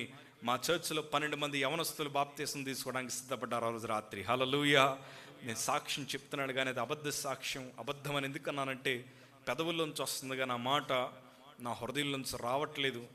ఆ సాక్ష్యం చెప్తుండగానే దేవుడు నా చేతులు విడిచిపెట్టేశారు. ఆపరేషన్ చేసిన కుట్లు అలా నిలబడి సాక్ష్యం చెప్తుండగానే విడిపోయాయి. అందులోంచి రక్తం బయటకు వస్తూ ఉంటే సాక్ష్యాన్ని ముగించి మా ఇంట్లోకి తీసుకెళ్లి రక్తం అంతా తుడిచి బలానికి సెలైన్స్ ఎక్కించారు. మరుసటి రోజు 2014 జనవరి 1 కృతజ్ఞత ప్రార్థన అయిపోయిన తర్వాత మమ్మల్ని, నేను ఏ హాస్పిటల్ అయితే పుట్టిన అక్కడికి తీసుకెళ్లారు. తీసుకువెళ్ళిన తర్వాత వైద్యులు అన్నారు, ఏం కాదమ్మా, చిన్న పుండే అది, ఆ కుట్లు విడిపోయి అంతే, పచ్చిగా ఉంది కదా, దాని మీద మనం కుట్లు వేయలేమని మందులు ఎక్కిస్తున్నారు. 4 రోజుల్లో తగ్గిపోయిద్ది అన్నారు. అయిపోయిన తర్వాత 2 రోజులు గడిచింది, వారు మందులు ఎక్కిస్తున్నారు. కానీ ఎందుకో తెలియదు, ఒంటి మీద ఉండే బట్టలు మొయ్యలేకపోతున్నాను. శరీరం చూస్తే క్షీణించిపోతుంది, కళ్ళు రంగు మారిపోతున్న పరిస్థితులు. ఆ బలహీనమైన పరిస్థితుల మధ్యన అందరూ అనుకున్నారు, వీడు తిని చాలా రోజులైంది కదా, అందుకే వాడి శరీరం అట్లా అయిపోతుంది, ఏం కాదులే అనుకున్నారు. అన్ని రక్త పరీక్షలు చేశారు, అన్ని నార్మల్ వస్తున్నాయి. టైఫాయిడ్, డెంగ్యూ, మలేరియా అన్ని పరీక్షలు చేశారు, అన్ని నార్మల్ వస్తున్నాయి, కానీ నాకు ఏ రోగం వచ్చిందో ఎవరికి అర్థం కావట్లేదు. ఓ రోజు శుక్రవారం రాత్రి మా తల్లి ప్రభు సన్నిధికి వెళ్ళి ప్రార్థించింది, ప్రభా వాడికి ఏ రోగం వచ్చిందో చెప్పండి అయ్యా అంటే ప్రభు ఒక దర్శనాన్ని చూపించారు. అందుకే ఇందాక మీకు ప్రార్థన కోసం ఎందుకు చెప్పానంటే, ప్రార్థనలోనే మనకి పరిష్కారాలు దొరుకుతాయి. దేవునికి స్తోత్రం కలుగునుగాక. హల్లెలూయా. మా తల్లికి ఒక దర్శనాన్ని చూపించారు. ఆ దర్శనం పట్టుకుని వైద్యుల దగ్గరికి వచ్చి, అయ్యా పలానా పరీక్షలు చేయండి, నా పిల్లోడికి ఏ రోగం ఉందో తెలుస్తుంది అన్నారు. ఆ రోజు శనివారం రాత్రి నా బాగా జ్ఞాపకం, నన్ను వేరే పరీక్ష చేయడానికి వేరే ల్యాబ్ టెస్ట్కి తీసుకెళ్లారు. ఆ చెక్క బల్ల నాకు ఎప్పటికీ బాగా జ్ఞాపకం. అక్కడ పడుకోబెట్టిన తర్వాత మా మావయ్య కూడా ఉన్నట్టున్నారు ఆ రోజు. మా కరుణాకర్ మావయ్య కూడా ఆ రోజు వచ్చారు. ఆ పరిస్థితి ఎట్లయిపోయిందంటే శరీరం అంతా బలహీనమైపోయి, ఆ రోజు నా నోరు నొక్కేసారి అరవకుండా, చేతులు కాళ్ళు గట్టిగా పట్టుకున్నారు. వైద్యులు వచ్చి నా టీషర్ట్ ఓపెన్ చేసి ఒక క్రీమ్ తీసుకున్న ఛాతి దగ్గర రాశారు. ఆయన అన్నారు, ఏం కాదయ్యా, చిన్న సూదే, నీకే నొప్పి రాదు, మత్తెక్కిస్తున్నామన్నారు. కానీ వాస్తవానికి నా శరీరానికి మత్తెక్కదన్న సంగతి ఆయనకి తెలియదు. ఆ కాసేపు అయిన తర్వాత దాన్ని నా ఛాతిని ఇట్లా గట్టిగా నొక్కి, ఆ సూది చర్మంలోకి వెళ్ళే సూది కాదు, అది ఎముకల మధ్యలోకి వచ్చే సూది. అది నా ఛాతిని ఇట్లా గట్టిగా అనిచి నా ఎముకల మధ్యలోకి ఆ సూదిని గుచ్చుతూ ఉంటే భరించలేనంత బాధ, నరకయాతన రోజు అనుభవించాను. ఆ సూది నా ఎముకల మధ్యలోకి వెళ్ళాక ఎముకల మధ్యలో ఉండే మూలుగు బయటికి లాగేసరికి అరికాలు మొదలుకొని నడినెత్తు వరకు ఎన్ని నరాలైతే ఉంటాయో అవన్నీ గిలగిల కొట్టేసుకుంటున్నాయి. భరించలేనంత బాధ. ఆ రోజు శనివారం రాత్రి పరీక్ష అయిపోయింది. ఆదివారం ఉదయం అందరూ మందిరానికి వెళ్ళిపోయారు. మధ్యాహ్నం డాక్టర్ గారి గదిలో మా సంఘ బిడ్డలు ఉన్నారు, మా తల్లి మా తండ్రి వారందరూ ముగించుకొని మధ్యాహ్నం డాక్టర్ దగ్గరికి వెళ్ళేసరికి మా తల్లిగారు అడిగారు, అసలు ఏమైందో చెప్పండి అయ్యా. ఆ డాక్టర్ గారు లేచలబడి మా తల్లి తల మీద చేసి, జోషికి ఇంకా బ్రతికే అవకాశం లేదన్నారు, నా బ్లడ్లో ఇన్ఫెక్షన్ వచ్చిందన్నారు. అప్పుడు వారు చెప్పిన మాట, ఈ ప్రపంచంలో ఏ వైద్యుడు మీ అబ్బాయిని బ్రతికించలేడు అని అంటే ఒక మాట అన్నాడు, వైద్యుడు బ్రతికించలేమో కానీ మీరు ఆరాధిస్తున్న దేవుడు బ్రతికించగలని చెప్పారు. దేవునికి స్తోత్రం కలుగునుగాక. హల్లెలూయా. ఆ రోజు నాకు తెలిసింది ఏంటంటే, నాకు acute myeloid leukaemia, blood cancer ఉందన్న సంగతి ఆ రోజు తెలిసింది. నాకు తప్ప అందరికీ తెలిసిపోయింది. ఆ రోజు మా మావయ్య వాళ్ళందరూ ఉన్నారు. నా ఒక్కడికే నాకు క్యాన్సర్ అని చెప్పలేదు. పైగా నాది ఏ నెగిటివ్ బ్లడ్ గ్రూప్, నాది రక్తం చాలా తగ్గిపోయింది, ప్లేట్లెట్స్ తగ్గిపోయి, WBC కౌంట్ మారిపోయింది. రక్త ప్యాకెట్లు చాలా కష్టపడితే దొరికాయి. ఆ రోజు రక్త ప్యాకెట్లు ఎక్కించగానే దేవుని కృప ఏంటంటే, ఏ సమయంలో ఎవరిని దగ్గర చేయాలో కూడా ప్రభువుకి బాగా తెలుసు. దేవునికి స్తోత్రం కలుగునుగాక. ఇక్కడ పెనుగొండలో ఉంటున్న మా మణిమాయ, మా మావయ్యలు చాలా ప్రేమించారు నన్ను. వాళ్ళన్న మాట ఏంటంటే, ఆస్తులు అమ్ముకునైనా బిడ్డను బ్రతికించుకుందామని విశ్వాసంతో అడుగులు వేసిన సందర్భాలు ఉన్నాయి. దేవునికి స్తోత్రం కలుగునుగాక. వెంటనే మా రెండో మావయ్య వెంటనే హైదరాబాద్కి టికెట్స్ బుక్ చేశారు. సడన్గా జరిగిపోతా ఉంటాను. నా ఒక్కడికే తెలియదు క్యాన్సర్ వచ్చిందని. మొత్తం బ్లడ్ ఎంత ఎక్కించిన తర్వాత శవాన్ని చుట్టినట్లు ఊళ్ళంతా చుట్టేసి ఆ రోజు హైదరాబాద్ ట్రైన్ ఎక్కించారు. ఎక్కించిన తర్వాత మా తల్లన్న మాట్లాడి, తెలుసు అయ్యా ఇప్పుడు హైదరాబాద్ ఎందుకు వెళ్తుందో తెలుసా, ఆపరేషన్ చేసిన కుట్లు వేసి డాక్టర్ వచ్చాడు. మరలా కుట్లు వేసి 4 రోజులు వచ్చేద్దామంటే నోరు తెరిచి మా అమ్మని అడిగిన ఒకే ఒక్క మాట, కాకినాడ వచ్చాక నీ చేతితో అన్నం వండి పెడతావు, ఆకలేస్తుందమ్మా అన్నాను. ఎందుకంటే విపరీతమైన ఆకలి ఆ రోజు. ఆ పరిస్థితుల మధ్యన హైదరాబాద్ ట్రైన్ ఎక్కాం. ఉదయం 6:30-7 మధ్యలో మేము దిగాం. దిగిన తర్వాత మా కుటుంబం ఎన్నడూ చూడని బాధ ఆ రోజు చూసాం. పరిస్థితులు తారుమారైపోయాయి. అందరూ చెల్లాచెదరైపోయారు. ఎక్కడికి తీసుకెళ్ళాలో తెలియని పరిస్థితి. మమ్మల్ని పంపించిన డాక్టర్ గారు ఒక చీటీ రాసి పంపించారు. మొదటిసారి మా ఇంట్లో క్యాన్సర్ అనే పదం వినబడ్డం, ఎవరికీ తెలియదు, ఏం చేయాలో అర్థం కాని పరిస్థితి. మా మావయ్య గారు కూడా ఇక్కడే ఉన్నారు. ఆ రోజు రైల్వే స్టేషన్లో నా ఆలోచన ఏమైపోయిందంటే, ఈ బాధ భరించే కన్నా ఓపిక అంతా కూడబెట్టుకుని ఇంకొక ట్రైన్ వస్తే దానికి ఎందుకు దొల్లుకుంటా వెళ్ళి పడి చచ్చిపోదామని నిర్ణయం తీసుకొని చివరిసారిగా మా అమ్మ వైపే చూద్దామని మా అమ్మ వైపు చూస్తుంటే, అప్పటికే నాకు ఆపరేషన్ చేసిన పుండులోంచి చీమినెత్తిరి బయటకు వస్తుంది. రైల్వే స్టేషన్లో ఉండే ఈగలన్నీ నా పుండి మీద వాళ్తుంటే మా తల్లి ఈగలు కొడుతూ మా తల్లి ఊళ్ళో అట్లా పడుకున్నాను. ఈ బాధ భరించే కన్నా చనిపోతే బాగుండని మా తల్లి వైపు చూస్తుంటే మా తల్లి నోటంట ఒక ప్రార్థన వస్తుంది. ఆ ప్రార్థన తెలుసా, ఈ రోగం ఏదో నాకు వచ్చినా బాగున్నాయి అన్న మాట కాదు, కానీ స్వరము తెరిచి యేసు రక్తమే జయము తప్ప మరొక మాట ఆమె నోటంట రావట్లేదు. దేవునికి స్తోత్రం కలుగునుగాక. శ్రమలో కూడా ప్రభుని కనపరుస్తుంది. నాతో అంటుంది, నువ్వు కూడా చెప్పయ్యా, నువ్వు కూడా యేసు రక్తమే జయం చెప్పంటూ ఉంటే నాకు అర్థం కాక మా తల్లి వైపే చూస్తున్నాను. ఆ రోజు నేను చూసిన సందర్భం ఏంటంటే, ఎవరైతే శ్రమలో కూడా ప్రభువుని కనపరుస్తారో, ఎవరైతే కన్నీటి ప్రార్థన అనుభవాలు కలిగి ఉంటారో, ఏ సమయంలో సహాయం అవసరమో ఆ సమయానికి సహాయాన్ని పంపగలిగిన వాడే మనం ఆరాధిస్తున్న నజరేయుడైన యేసు ప్రభులు వారు. దేవునికి స్తోత్రం కలుగును గాక. దిక్కుతోచని స్థితిలో ఉన్నప్పుడు మార్గమును ఏర్పాటు చేయగలిగిన దేవుడు ఆయన. శోధన మధ్యన వెలుగును నింపగలిగిన దేవుడు ఆయన. ఆ రోజు మా మార్గాలు మార్చడానికి మేమెక్కిన ట్రైన్లోనే ప్రభు ఒక సేవకుడిని మా కోసం పంపించారు. ఆయన పేరు విల్సన్ అన్న. ఆయన వచ్చి ప్రార్థన చేస్తున్నారు. ఎక్కడ కాదు, సిఎంసి వెల్లూరుకు తీసుకెళ్ళిపోతున్నారు. ఈ సంగమ ప్రభు సేవకుల్ని పంపించడం గల కారణము గమ్యాలు మార్చడానికి. చాలామంది ఎందుకయ్యా సేవకులు పిలుస్తారు, ఎందుకయ్యా సేవకుడు వాక్యం చెప్పాలంటే దాని అర్థం ఏంటంటే ప్రభు తన ప్రజలు గమ్యాలు మార్చాలని కోరుకుంటాడు ఆయన. దేవునికి స్తోత్రం కలుగును గాక. సిఎంసి వెల్లూరు అనగానే ట్రైన్స్ లేవు, నేను ఫ్లైట్ ఎక్కలేను, హైదరాబాద్లో కారు కట్టించారు. దేవుని కృప ఏంటంటే ఏ సమయంలో ఏది జరగాలో దేవుడు అవన్నిటిని జరిగిస్తాడు. దేవునికి స్తోత్రం కలుగును గాక.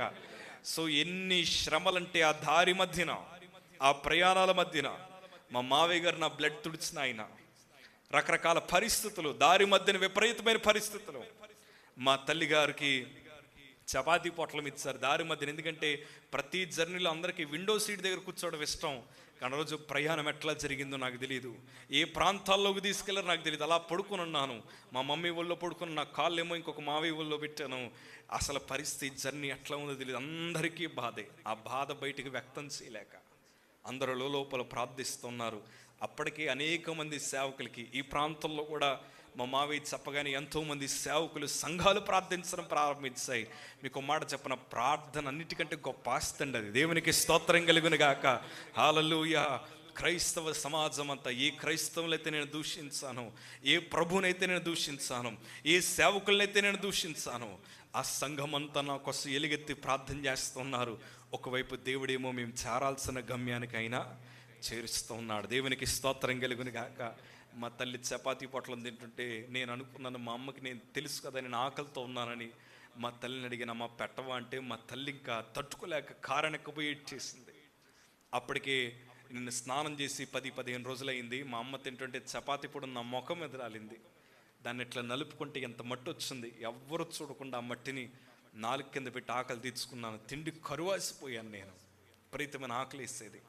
జనవరి 13, 2014 రాత్రి 12ంటికి సిఎంసి వెల్లూరుకు వెళ్ళాం. ఎమర్జెన్సీ వార్డులోకి తీసుకెళ్లారు. ఘనమైన పరిచర్య చేస్తున్న మా కుటుంబం అంతా చెట్ల కింద కూర్చోవాల్సిన పరిస్థితి వచ్చేసింది. అక్కడే రోడ్ల మీదే ఆ పక్కనే ఫుట్పాత్ దగ్గర పడుకున్న పరిస్థితులు వచ్చేసాయి. నన్ను ఎమర్జెన్సీ వార్డులోకి తీసుకెళ్ళాక ఇక్కడ ఎముకలు అయితే కొంచెం మెత్తగా ఉంటాయి. నా వెనకాల ఎముకల నుంచి బోన్ మ్యారో తీసి వాళ్ళన్న మాట అంతా ఒకటే, 70-80 లక్షలు ఖర్చు పెట్టిన మీ అబ్బాయి బ్రతకడనేసారు. అందరూ చేతులు ఎత్తేసారు. కానీ దేవుని కృప ఏంటో చెప్పన, క్రైస్తవులకు ఉండిన విశ్వాసం అంతా ఒకటే. మనుషులకు అసాధ్యమేమో కానీ దేవునికి మాత్రం సమస్తము సాధ్యమే. రాత్రి నా ప్రభు మీ జీవితంలో నూతన కార్యములు జరిగించబోతున్నాడు ఆయన. దేవునికి స్తోత్రం కలుగును గాక. విశ్వాసముతో ప్రార్థించండి. ఆ టైంలోనే మా అమ్మ ఇప్పుడు చెప్తూ ఉంటుంది, మావయ్య అన్న మాట అంతా ఒకటే, ఆస్తులు అమ్ముకొని వాడిని బ్రతికించుకుందాం, ప్రభు కార్యం జరిగిస్తాడు. ప్రియ సంగమా, మేము ఖర్చు పెట్టుకోవడానికి మా దగ్గర ధనం కూడా లేదు. మేము కోట్లాస్తిపరులమేమి కాదు. మా దగ్గర ప్రార్థనా శక్తి తప్ప మరి ఏమీ లేదు. కానీ నిజమే, ప్రభు కాకులతో పోషిస్తాడన్నట్లు ఈ పాలకులకి పెనుగొండకి నాకుండే మంచి సంబంధం ఏంటంటే, మా మావయ్యాల సంఘస్థులు వారు అప్పులు తెచ్చుకొని కొంతమంది బంగారాలు తాకట్టు పెట్టుకుని మరి ధనం తీసుకొచ్చి మాకు ఇచ్చారు. క్రైస్తవుడి ప్రేమ చాలా ఉన్నతమైందని అర్థమైంది. దేవునికి స్తోత్రం కలుగును గాక. హల్లెలూయా, హల్లెలూయా. దేవుని కృపను బట్టి సిఎంసి ఏ వార్డులో నన్ను వేశారు. వేసిన తర్వాత అప్పటికి నాకు క్యాన్సర్ అని తెలియదు. మా తల్లి నా పేరు చూసి ఇచ్చింది. నా కొడుకు పేరు సేవకుల పేరులో చూడాలనుకున్నాను, వాడి పేరు అనేక దేశాల్లో చూడాలనుకున్నాను. కానీ క్యాన్సర్ వార్డులో ఉందయ్యని మా అమ్మ ఇచ్చింది. మరుసటి రోజు వైద్యులు వచ్చారు, నా పక్కన కూర్చున్నప్పుడు చెప్పారు నాకు బ్లడ్ క్యాన్సర్ వచ్చిందని. అప్పుడు వేసిందండి భయం. నేను చనిపోతే ఎవరికి సంబంధం లేదని సంతకం పెట్టిన చేతులివి. నా ఫోటోని చూసుకొని ఏడ్చాను. చాలా ధనము ఖర్చు అవుతుందని చెప్పేశారు. మా అమ్మ నేను చివరి మాటలు మాట్లాడుకున్నాం. ఏంటో చెప్పనా, అమ్మ నీకు ఇంకిద్దరే పిల్లలు, ఇదిగో ఈ ఫోటో నేను చనిపోయిన తర్వాత ఇంట్లో గోడకు తగిలించుకోండి. నేను చనిపోతే నా శవం ఎట్లా ఉంటుంది, నేను చనిపోతే కాకినాడకి నా శవాన్ని ఎట్లా మోసుకెళ్తారు, నా స్నేహితులు నా మీద పడిడిస్తారా, ఈ ఆలోచన తప్ప మరేమీ లేదు.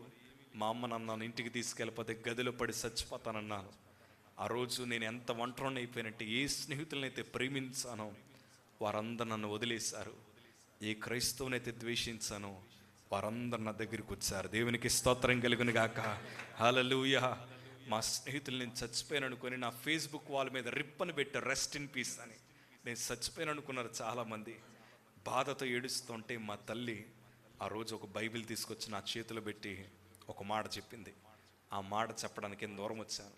అదేంటి తెలుసా, ఇప్పటిదాకా చాలామందితో సహవాసం చేసావు కదయ్యా, ఈ ఒక్కసారి నా మాట విను, యేసు ప్రభుతో సహవాసం చేయమంది.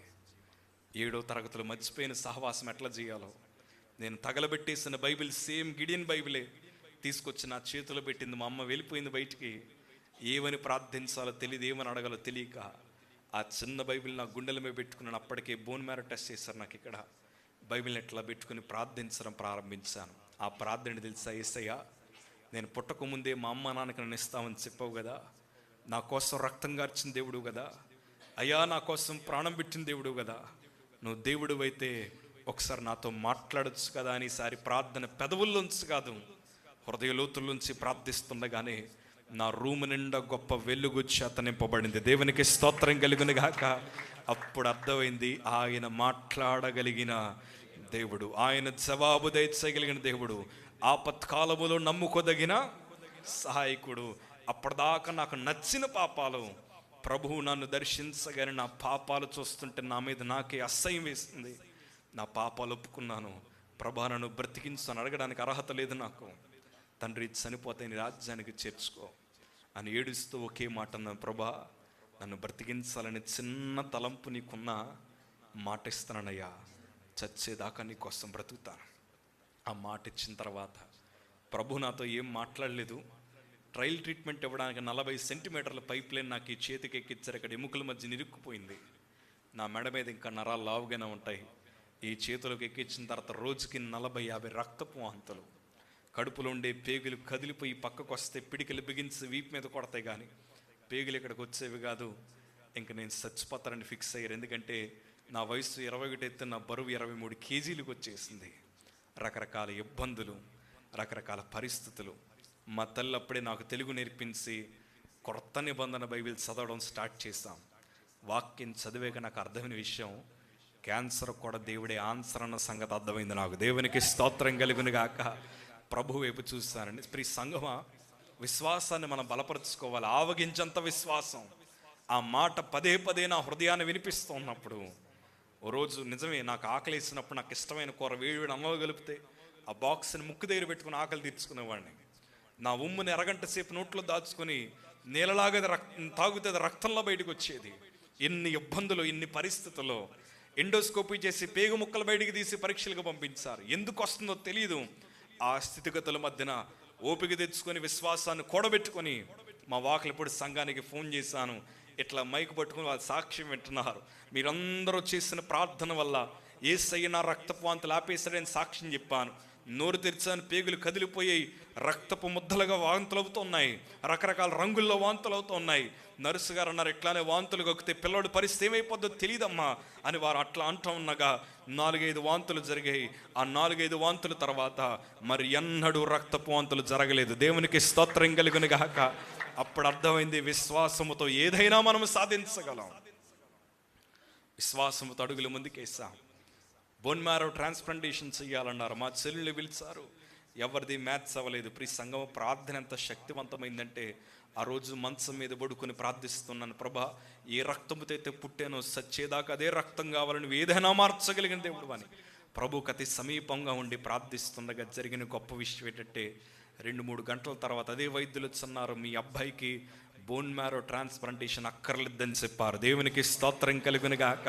చుట్టూ ఉండేవారందరికీ ఆశ్చర్యం ఏంటంటే, వీరి బ్రతుకులు ఏం జరుగుతుంది, వీరి జీవితంలో మార్పులు ఎట్లా వస్తున్నాయంటే దానికి గల కారణమంతా ఒకటే, ప్రార్థించండి ఆయన జవాబిస్తాడు. దేవునికి స్తోత్రం కలుగును గాక.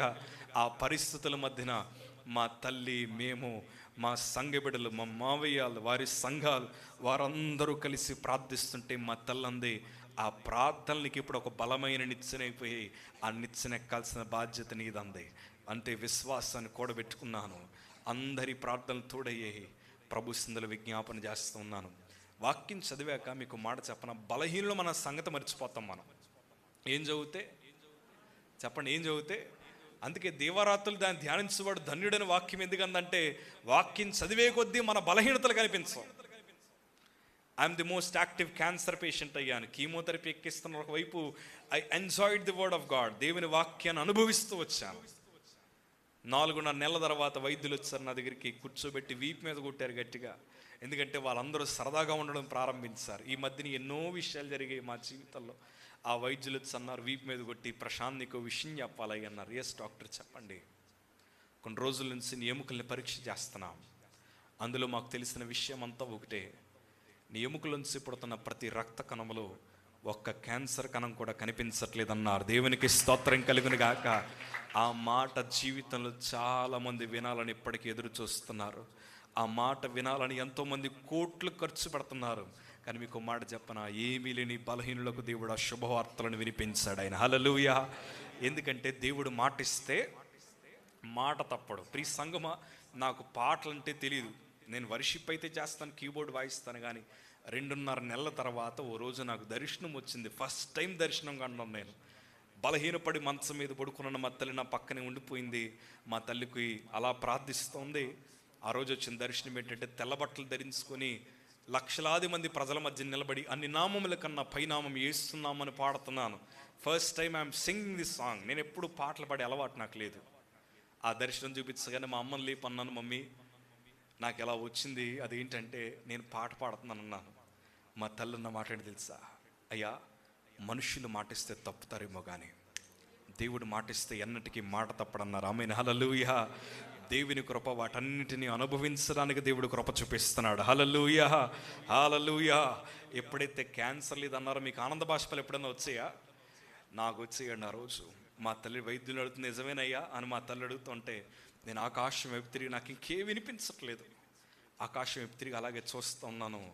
బయటికి నవ్వుతున్నాను కానీ కళ్ళల్లోంచి నీళ్ళు అట్లా కారిపోతున్నాయి. అప్పటి నుంచి ఇప్పటిదాకా ప్రభుని అడుగుతున్న ఒకే ఒక్క ప్రశ్న, నాలో ఏముందని బ్రతికించావు, నా దగ్గర ఏముందని బ్రతికించావు? నాకంటే గొప్పవారు, నాకంటే బలము కలిగిన వారు ప్రపంచంలో ఎంతోమంది ఉండగా నన్నే ఎందుకు ఎన్నుకున్నావయ్యా? ప్రభు నాకు మీకు చెప్పిన సమాధానం అంతా ఒకటే, అయ్యా మీరు ప్రేమించకముందు మొదటే నేను మిమ్మల్ని ప్రేమించాడు. ఆయన ప్రేమించాడు కాబట్టే మనం ఈరోజు ఇట్లా ఉన్నాం. మన బలము, మనం తినే తిండో, మనం ఉంటున్న ఇల్లు, మన వాహనాలు కాదు మనల్ని క్షేమంగా ఉంచింది. అది దేవుని కృప మాత్రమే. నమ్మిన వారు బిగ్గరగా చప్పలు కొట్టేస్తే నమ్మైపోద్దాం. హల్లెలూయా, హల్లెలూయా. నేను మా ఇంటికి వచ్చాను, ఐ వాజ్ ఆల్ అలోన్, ఒంటరి ప్రయాణమే. కానీ దేవుని కృప, ప్రార్థన వృధాగా పోతుందంటారా? అస్సలు వృధాగా పోదండి. అది ఎప్పటికీ పనిచేస్తుంది. అదే విచిత్రం. ఎప్పటికీ ఇట్ ఇస్ ఆన్ ఫైర్. అప్పుడు ఎలా ఉందో ఇప్పుడు అదే ఉద్యమం ఉంది. మనుషులు బలము తరిగిపోద్దేమో కానీ ప్రార్థన బలము ఎన్నటికీ తరిగిపోదు. దేవునికి స్తోత్రం కలుగును గాక. మా ఇంటికి వచ్చేసాం, పరిచర్యకి నిలబడ్డాం. దేవుని కృప, నేను మారు మనస్సు పొందగానే ఒకే రోజు నా స్నేహితులు 40 మంది బాప్తీసం పొందారు. దేవునికి స్తోత్రం కలుగును గాక. ఏ పోలీసులు అయితే నన్ను కొట్టారో, ఎవరైతే కౌన్సిలింగ్ ఇచ్చారో వారికి ఇదే చేత్తో బాప్తీసం ఇవ్వడానికి దేవుడు కృప చూపించాడు. ఈ సంగమా, నేను వైద్య వృత్తిలో చదవలేకపోయాను కానీ 20 మంది మెడికల్ డీజీ వాళ్ళకి ఇదే చేత్తో బాప్తీసం ఇచ్చాను. దేవుని కృప ఏంటో చెప్పను. ఏ నోటితో అయితే బూతు మాటలు రాశాను, అదే నోటితో ప్రభు కోసం 23 పాటలు రాశాను. మేము గొప్పవారమని కాదు కానీ ప్రియ సంగమా, జ్ఞానవంతులకు బుద్ధి చెప్పుటకు దేవుడు జ్ఞానము లేనంటి వారిని వాడుకుంటాడు. బలవంతులకు బుద్ధి చెప్పుటకు దేవుడు బలహీనలు వాడుకుంటాడు. అందుకే సైన్యములో ఉంటున్న వారిని కాదు, మందన మేపుతున్న వాడిని దేవుడు ఎన్నుకున్నాడు. దేవునికి స్తోత్రం కలుగును గాక. ఈ సంగమా, మనుషులకి క్వాలిఫైడ్ పీపుల్ కావాలి, కానీ దేవునికి వెలివేయబడిన వారు కావాలి. ఈరోజు మీరు అనుకోవచ్చు, అయ్యానని ఎవరు పట్టించుకోవట్లేదని. అదే మీ ధన్యత, ఎందుకంటే ఆయన పట్టించుకుంటాడు. దేవునికి స్తోత్రం కలుగును గాక. ఈరోజు అందరూ అనుకుంటారు, అయ్యా వాళ్ళ మమ్మల్ని పిలవట్లేదు, వీళ్ళ మమ్మల్ని పిలవట్లేదు. ఏం పర్లేదు, వాళ్ళందరూ ముందర నిలబెట్టే రోజు ఒకరోజు సిద్ధపరిచాడు ఆయన. హల్లెలూయా, హల్లెలూయా. దేవుని కృప. మేము ప్రభు పరిచర్యకు వచ్చాం. మా తండ్రి బంధువులు అన్నారు, నిన్ను బ్రతికించునుడేనయ్యా నిజమైన దేవుడు. ఇంకంతకన్నా గొప్ప మాట ఏం కావాలి మనకి? ఏ ప్రభునైతే వారు ఎటకారం చేశారో ఆ ప్రభు మమ్మల్ని ఉజ్జీవ సాక్షులుగా దేవుడు నిలబెట్టాడు. నేను అంటాను, మిమ్మల్ని కూడా నిలబెడతాడు. ప్రార్థించండి చాలు. కొంతమంది అనొచ్చు, మీ పిల్లలు మారరు, మీ భర్త మారరు, మీ స్థితి మారదు, మీ కుటుంబం మారదని. వాళ్ళెవరు చెప్పేదండి? మార్చేవాడు మన మధ్యనే ఉంటాయి. దేవునికి స్తోత్రం కలుగును గాక. ప్రార్థన మన స్థితులను మారుస్తుంది. ఇదంతా మీరు విన్నాక చివరికి ఒక మాట చెప్పి ముగిస్తాను. మీరందరూ అనుకోవచ్చు, క్యాన్సర్ నుండి బాగు చేసినందుకే యేసు ప్రభు నమ్ముకున్నారని. లేదయ్యా, నన్ను బ్రతికించిన దేవుడే, నన్ను బ్రతికించకపోయినా ఆయన దేవుడే. మరి ప్రభుని ఎందుకు నమ్ముకున్నావు? ఈ ప్రపంచములో నరకము నుండి తప్పించగలిగిన ఒకే ఒక్క మార్గము, అది యేసు మాత్రమే. దేవునికి స్తోత్రం కలుగును గాక. ఎన్నో మార్గాలు మనుషులు చూపించుండొచ్చు, కానీ సత్య మార్గం ఇక్కడే ఉంది. ఎన్ని రోజులు బ్రతుకుతాం మనకు తెలియదు, కానీ నిత్య జీవానికి ప్రభు మళ్ళీ వారసులుగా ఆయన చేస్తున్నాడు. దేవునికి స్తోత్రం కలుగును గాక. దేవుని కృప పట్ల పరిచర్య చేసుకుంటూ ముందరకు వచ్చేసా. 6 నెలలే సంవత్సరం బ్రతుకుతానన్నారు, కానీ దేవుని కృప ఇప్పుడు 11వ సంవత్సరం. బాధ అంతా ఏంటో చెప్పనా? నాకు క్యాన్సర్ వచ్చిందని నేను చెప్పుకోవాల్సి వస్తుంది. ప్రభు ఎన్ని చెరిపేశాడు. ప్రభు యెహోవా వైపు ఎదురు చూచువారు నూతన బలము పొందుతారు అన్నట్లు నిజంగా అంటాను కదా, ఆయన అన్నిటినీ చెరిపేస్తాడు. దేవునికి స్తోత్రం కలుగును గాక. అందుకే ఈరోజు నేను అంటాను, మీకు కలిగిన గాయములను నా ప్రభు చెరుపుతాడు, ఆయన కడతాడు. ఆనవాళ్ళు లేకుండా దేవుడు చేస్తాడు. అదే చోట మనల్ని నిలబెడతాడు. దేవునికి స్తోత్రం కలుగును గాక. ఈ సంగమా, చివరికి ఒక మాట చెప్తాను, విశ్వాసాన్ని కూడబెట్టుకోండి చాలు. విశ్వాసంతో ఉండండి. దేవుడు మీ కుటుంబాలు కూడా మారుస్తాడు, మీ కుటుంబాలు కూడా మారుస్తాడు. మీరు అలా వింటా ఉంటే చాలా వినేలా ఉన్నారు మీరు. దేవునికి స్తోత్రం కలుగును గాక. హల్లెలూయా. ఎంతమంది నమ్ముతున్నారు ప్రభు కార్యములు జరిగిస్తారని? హల్లెలూయా. దేవునికి స్తోత్రం కలుగును గాక. మీలో ఎంతమంది నిజంగా అద్భుతాలు పొందుకోవాలని ఆశపడుతున్నారు? ఎంతమంది పొందుకోవాలని ఆశపడుతున్నారు? హల్లెలూయా. నేను ఒక చిన్న చిట్కా చెప్తాను, అది పాటిస్తారా మీరు? చాలా షార్ట్ది, పెద్దదేం కాదు. ఈ సంగమా, నాకు చిన్నప్పుడు ఒక డౌట్ ఉండేది. అందరూ మందిరానికి వస్తారు, అందరూ ఎందుకు బాగుపడరు?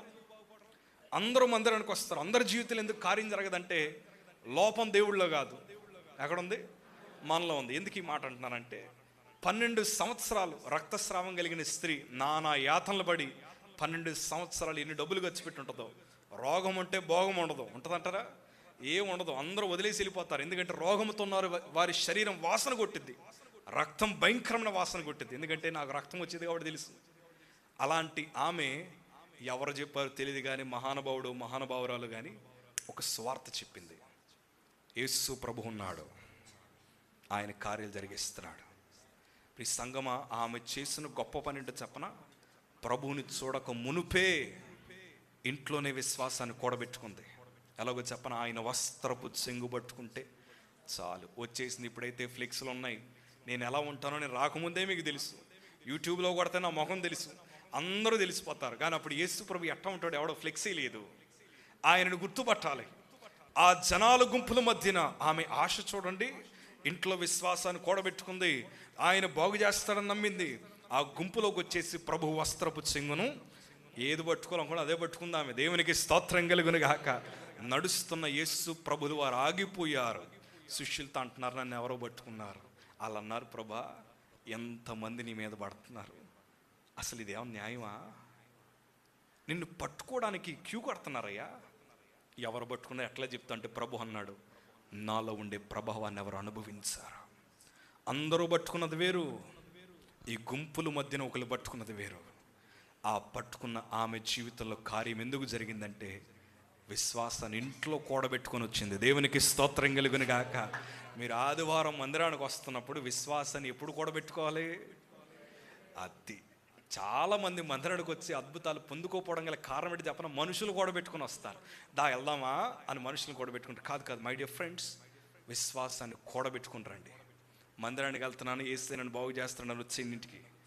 నేను మందిరానికి వెళ్తున్నాను, ప్రభు నాతో మాట్లాడబోతున్నాను. శనివారం రాత్రే మీ విశ్వాసాలను కూడబెట్టుకోండి. ఉపవాస దినముల్లో మీ విశ్వాసాన్ని కూడబెట్టుకోండి. నేను మాట చెప్తాను, ఈ లోపల అడుగు పెట్టగానే గొప్ప అద్భుతాలు మీరు పొందుకోబోతున్నారు. దేవునికి స్తోత్రం కలుగును గాక. ఈ సంగమా, మేము అలాగే విశ్వాసంతో అడుగులు ముందుకేస్తున్నాం. మీరు కూడా అలా వేయండి, మీ చరిత్ర దేవుడు మారుస్తాడు. ప్రార్థన చేద్దామా? అందరూ కళ్ళు మూసుకుందాం. ప్రభా, ఈ రాత్రి నిజమే మా విశ్వాసాలు మేము కూడబెట్టుకుంటున్నాం. ఏ స్థితి అయినా మారుస్తావు. మమ్మల్ని బలహీనపరచడానికి రకరకాల ఆలోచనలు, మాటలు మా చెవిని పడచ్చేమో, కానీ లేదయ్యా, మేము ధైర్యం తెచ్చుకుంటున్నాం. మా పిల్లలు మారుతారు, మా కుటుంబం మారుతుంది, మేము అనేక సమస్యల నుంచి విడుదల మేము పొందుతాం. ప్రభా, నువ్వు కార్యములు జరిగించగలిగిన దేవుడు మేము నమ్ముతున్నాం. ప్రార్థించండి. థ్యాంక్ యూ లార్డ్ యేసయ్యా, నీకే వందనాలు. పరిశుద్ధాత్మ దేవా, దయగలిగిన తండ్రి, నీకే వందనాలు ప్రభా. యేసయ్యా, నీకే వందనాలు ప్రభా. అందరూ నోరు తెరిచి యేసయ్యా, ఎన్నెన్ని ఇబ్బందులకు మమ్మల్ని గురి చేసినా మీరు మమ్మల్ని విడిచిపెట్టే దేవుడు కాదయ్యా. శక్తి కలిగిన వాడా, అందరూ నోరు తెరిచి ప్రార్థిద్దాం. ఈ రాత్రి ప్రభు మీతో మాట్లాడితే, ఈ రాత్రి యేసయ్య మీతో సూటిగా మాట్లాడితే ఉన్న స్థలాన్ని మీరు లేచి నిలబడతారు. ఒకసారి we want to pray for you. Thank you very much Holy Spirit. Hallelujah, hallelujah. యేసయ్యా, నీకే వందనాలు ప్రభా. పరిశుద్ధాత్మ దేవ, ఇంకా మౌనంగా ఉండదు. ఇప్పటిదాకా ప్రభు మనతో మాట్లాడారు, ఇప్పుడు మనము దేవునితో మాట్లాడుతున్న సమయం వచ్చింది. Speak to the lord. ప్రభుతో మాట్లాడి, ఆయన మీతో మాట్లాడగలిగిన దేవుడు. మౌనంగా ఉండక సంగమా, యవనస్తులు మీ జీవితంలో ఏదైతే మీరు చేరాలనుకుంటున్నారో ప్రార్థించండి. మారు మనస్సు పొందండి, రక్షణ పొందండి. ఈరోజు కాకపోతే మరొక రోజు ఉంటుందని అనుకోద్దు. ఈ రాత్రి మంచి నిర్ణయాలు తీసుకోండి. మంచి నిర్ణయాల కోసం వేరే ఆలోచనే పెట్టుకోద్దు. ప్రభు సంద. హల్లెలూయా, హల్లెలూయా, హల్లెలూయా. ఘోర పాపినైనా నేను దూరంగా పారిపోగా, నీ ప్రేమతో నన్ను క్షమించి నన్ను హత్తుకున్నావయ్యా. నీ ప్రేమతో నన్ను క్షమించి నన్ను హత్తుకున్నావయ్యా. ఎంత మంచి దేవుడవేసయ్యా, నీవెంత మంచి దేవుడవేసయ్యా. చెప్తామా? చింతలన్నీ తీరేనయ్యా నిన్ను చేరగా, ఎంత మంచి దేవుడవేసయ్యా. మా చింతలన్నీ తీరేనయ్యా నిన్ను చేరగా, ఎంత మంచి దేవుడవేసయ్యా. నాకున్న వారందరూ నన్ను విడిచిపోయినను. సగమ చెప్తాం. నాకున్న వారందరూ నన్ను విడిచిపోయినను. ఎన్నెన్నో ఇబ్బందులకు గురి చేసినను, నన్ను నీవు విడువలేదయ్యా. చెప్తాం ఈ మాట. ఎన్నెన్నో ఇబ్బందులకు. చప్పలు కొడదాం, ప్రతి ఒక్కరు చప్పలు కొడదామా? అందుకే ఆయన మంచివాడు. ఆమేన్. ఎంత మంచి దేవుడవేసయ్యా, నీవెంత మంచి దేవుడవేసయ్యా.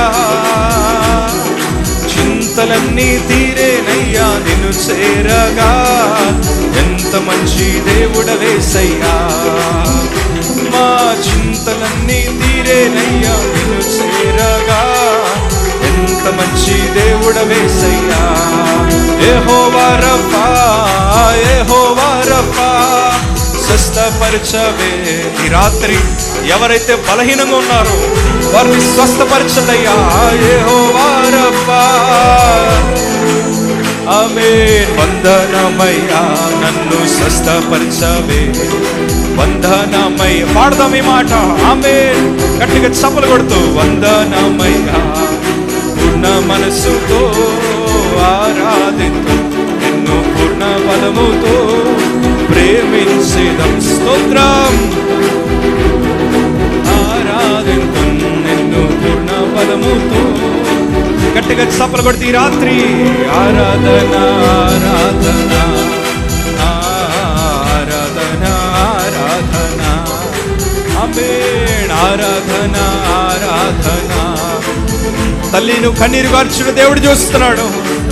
యెహోవా రఫా, యెహోవా రఫా, యెహోవా రఫా.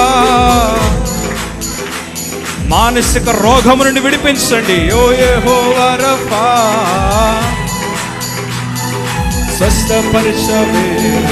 వందనమయ్యా. గట్టిగా స్వరము తెరిచి. వందనమయ్యా, నన్ను స్వస్థపరచవే. వందనమయ్యా, పూర్ణ మనసుతో ఆరాధింతు, నిన్ను పూర్ణ బలముతో. ఎంతో మంది రాత్రి గొప్ప మేలులు పొందబోతున్నారు. ఆమేన్. నిన్ను పూర్ణ ప్రేమించేదం. ఆరాధన ఆరాధన స్తోత్రం. ప్రతి నాలుకలు కాల్చబడాలి. ఆరాధన. రాతి గుండెలను మాంసపు గుండెగా మార్చండి రాత్రి. ఆరాధన ఆరాధన ఆరాధన యేసు స్తుతి ఆరాధన. ఆమేన్. ఆరాధన స్తుతి ఆరాధన. ఆమేన్. ఆరాధన స్తుతి ఆరాధన. ఆరాధన స్తుతి ఆరాధన. ఆరాధన ఆరాధన స్తుతి ఆరాధన. ఆరాధన. ఆమేన్. ఆరాధన ఆరాధన స్తుతి ఆరాధన. నువ్వు విశ్వాసాన్ని కూడబెట్టి రాత్రి నా ప్రభు బలమైన ద్వారము నీ కోసం తెరబోతున్నాడు. అయినా ఆరాధన ఆరాధన. హల్లెలూయా హల్లెలూయా. యేసయ్య రాత్రి మాతో మాట్లాడారు. ఇక ప్రభు మమ్మల్ని దర్శించాడు. మా బ్రతుకులు యేసయ్యకి అప్పగిస్తాం, మా జీవితాలు యేసయ్యకి అప్పగిస్తాం అని ఎవరైతే తీర్మానాలు తీసుకుంటున్నారు, దయచేసి మీ బలహీనమైన చేతులు ప్రభు వైపు చాపితే మీకోసం ప్రార్థిస్తాం. Thank you very much. Holy Spirit, Holy Spirit. సంపూర్ణంగా చాపుదాం. తీర్మానాలు తీసుకున్న సంపూర్ణంగా చాపుదాం. ఇప్పటిదాకా రక్షణ తీసుకోకుండా ఉన్నారేమో, ఏ రోజు ఎట్లా ఉంటుందో తెలియదయ్యా. డియర్ బ్రదర్ అండ్ సిస్టర్, ఈ కూడుకల్లో ప్రభు నీతో మాట్లాడుతున్నాడు. మీ జీవితాలు ప్రభుకి అప్పగించండి. మంచి నిర్ణయాలు తీసుకోవడానికి వెనుకడుగు వేయక్కర్లేదు. మీ బ్రతుకులు యేసయ్యకివ్వండి. హోలీ స్పిరిట్. హల్లెలూయా హల్లెలూయా హల్లెలూయా. తండ్రి, చేతులు చాపిన బిడ్డలందరినీ మీ చేతులకు అప్పగిస్తున్నామయ్యా. నిజమే మేము బలహీనులమే. బహుశా ప్రపంచానికి మేమేమి చేతగాని వారుగా కనిపించుండొచ్చు, కానీ ఒక్కరోజు మమ్మల్ని సింహాసనం ఎక్కించబోతున్నావు. ఒకరోజు మమ్మల్ని వాడుకోబోతున్నావు తండ్రి. ఇక్కడ ఎవరైతే నిలబడి ప్రభా నీ సన్నిధిలో తీర్మానాలు తీసుకున్నారో, దానియేలు వంటి ప్రవక్తలుగా మీరు మార్చునుగాక. ఎస్తేరు వంటి స్వభావం కలిగిన వారిగా అది మీరు మార్చునుగాక. ఈ కడవరి దినాల్లో నూతన ఉజ్జీవం ఈ స్థలముల నుంచి మీరు పుట్టించమని అడుగుతున్నారు. ఏ తల్లులైతే ఏ తండ్రులైతే కుటుంబాల కోసం ప్రార్థిస్తూ ఉన్నారు, ఈ సంవత్సరాన్ని గొప్ప సాక్షులుగా వారిని నిలబెట్టుకోండి ప్రభా. వీరి ద్వారా సంఘాలు దీవించబడాలి, వీరి ద్వారా సంఘ సరిహద్దులు విస్తరింపబడాలి, అనేక మందిని మందిరానికి ఆకర్షించబడాలి. అలాంటి గొప్ప సాక్షులుగా నిబిడలు మీరు నిలబెట్టుకోండి ప్రభా. ఈరోజు మాకు కన్నీరు ఉండొచ్చు, రేపు వాటిని ఆనంద బాష్పాలుగా మీరు మారుస్తారు. దుఃఖమునకు ప్రతిగా పూదండను మీరు ఇస్తానన్నారు. ఈరోజు రాత్రి ప్రతి బిడ్డని మీరు దర్శించారని మేము నమ్ముతున్నాం. ఈ మందిరం ముగించబడి వారి గృహాలకు వెళ్ళలోపై ఈ రాత్రి మీరు వారితో మాట్లాడునుగాక, ఆయన మనల్ని దర్శించునుగాక. తండ్రి, అనేక మంది మార్చబడ్డారు, దాన్ని బట్టి వందనాలు. దీవించమని ఈ ప్రార్థన వృధాగా పోకుండా మీ సన్నిధిని వారి హృదయంలో మీరు ఉంచమని యేసు నామమున అడిగి వేడుకుంటున్నాం పరమ తండ్రి, ఆమేన్. ఇది చక్కటి అవకాశం ఇచ్చిన దైవజనులకు, అలాగే దైవజనులు కరుణాకర్ పాస్టర్ గారి, మామయ్య గారికి నిన్ను వందనాలు తెలియజేస్తూ దేవుడి కొద్ది మాటలు దీవించునుగాక. థ్యాంక్ యూ అండి. దయచేసి అందరూ ఒకసారి కూర్చుందాం. అందరూ కూర్చుందాం. దేవుని మహాకృపను బట్టి అద్భుతంగా వండర్ఫుల్ ఈ పరిశుద్ధాత్మ కూడిక, మొదటి కూడిక ఆశీర్వాదకరంగా దేవుడు జరిపించారు. నిజంగా కూడి చేయనటువంటి అద్భుతంగా ఈ పరిచయలో వాడబడిన దేవసేవకులు జోషి ప్రశాంత్ గారికి మా సంఘం తరపున ప్రత్యేక వందనాలు తెలియపరుస్తున్నాం. అదేవిధంగా దేవసేవకులు ప్రసాద్ బాబు గారికి ప్రత్యేక వందనాలు, అదేవిధంగా కరుణాకర్ గారికి కూడా ప్రత్యేక వందనాలు తెలియపరుస్తున్నాం. ఈ సమయంలో కరుణాకర్ గారు కొన్ని విషయాలు తెలియపరిచి చివరి ప్రార్థన ఆశీర్వాదంతో ఈ కూడికను ముగించుకుని వెళ్ళబోతున్నాం. ప్రసాద్ బాబు గారు కూడా వేరే ప్రోగ్రాం ఉంది దైవ సేవకుల ద్వారా, కాబట్టి ఈ సమయంలో కరుణాకర్ గారు ప్రార్థన చేసి కొన్ని విషయాలు చెప్పి, వాళ్ళ మేనల్ గారు కొన్ని విషయాలు చెప్పి చివరి ప్రార్థన ఆశీర్వాదంతో కూడికను ముగించుకుని వెళ్ళబోతున్నాం.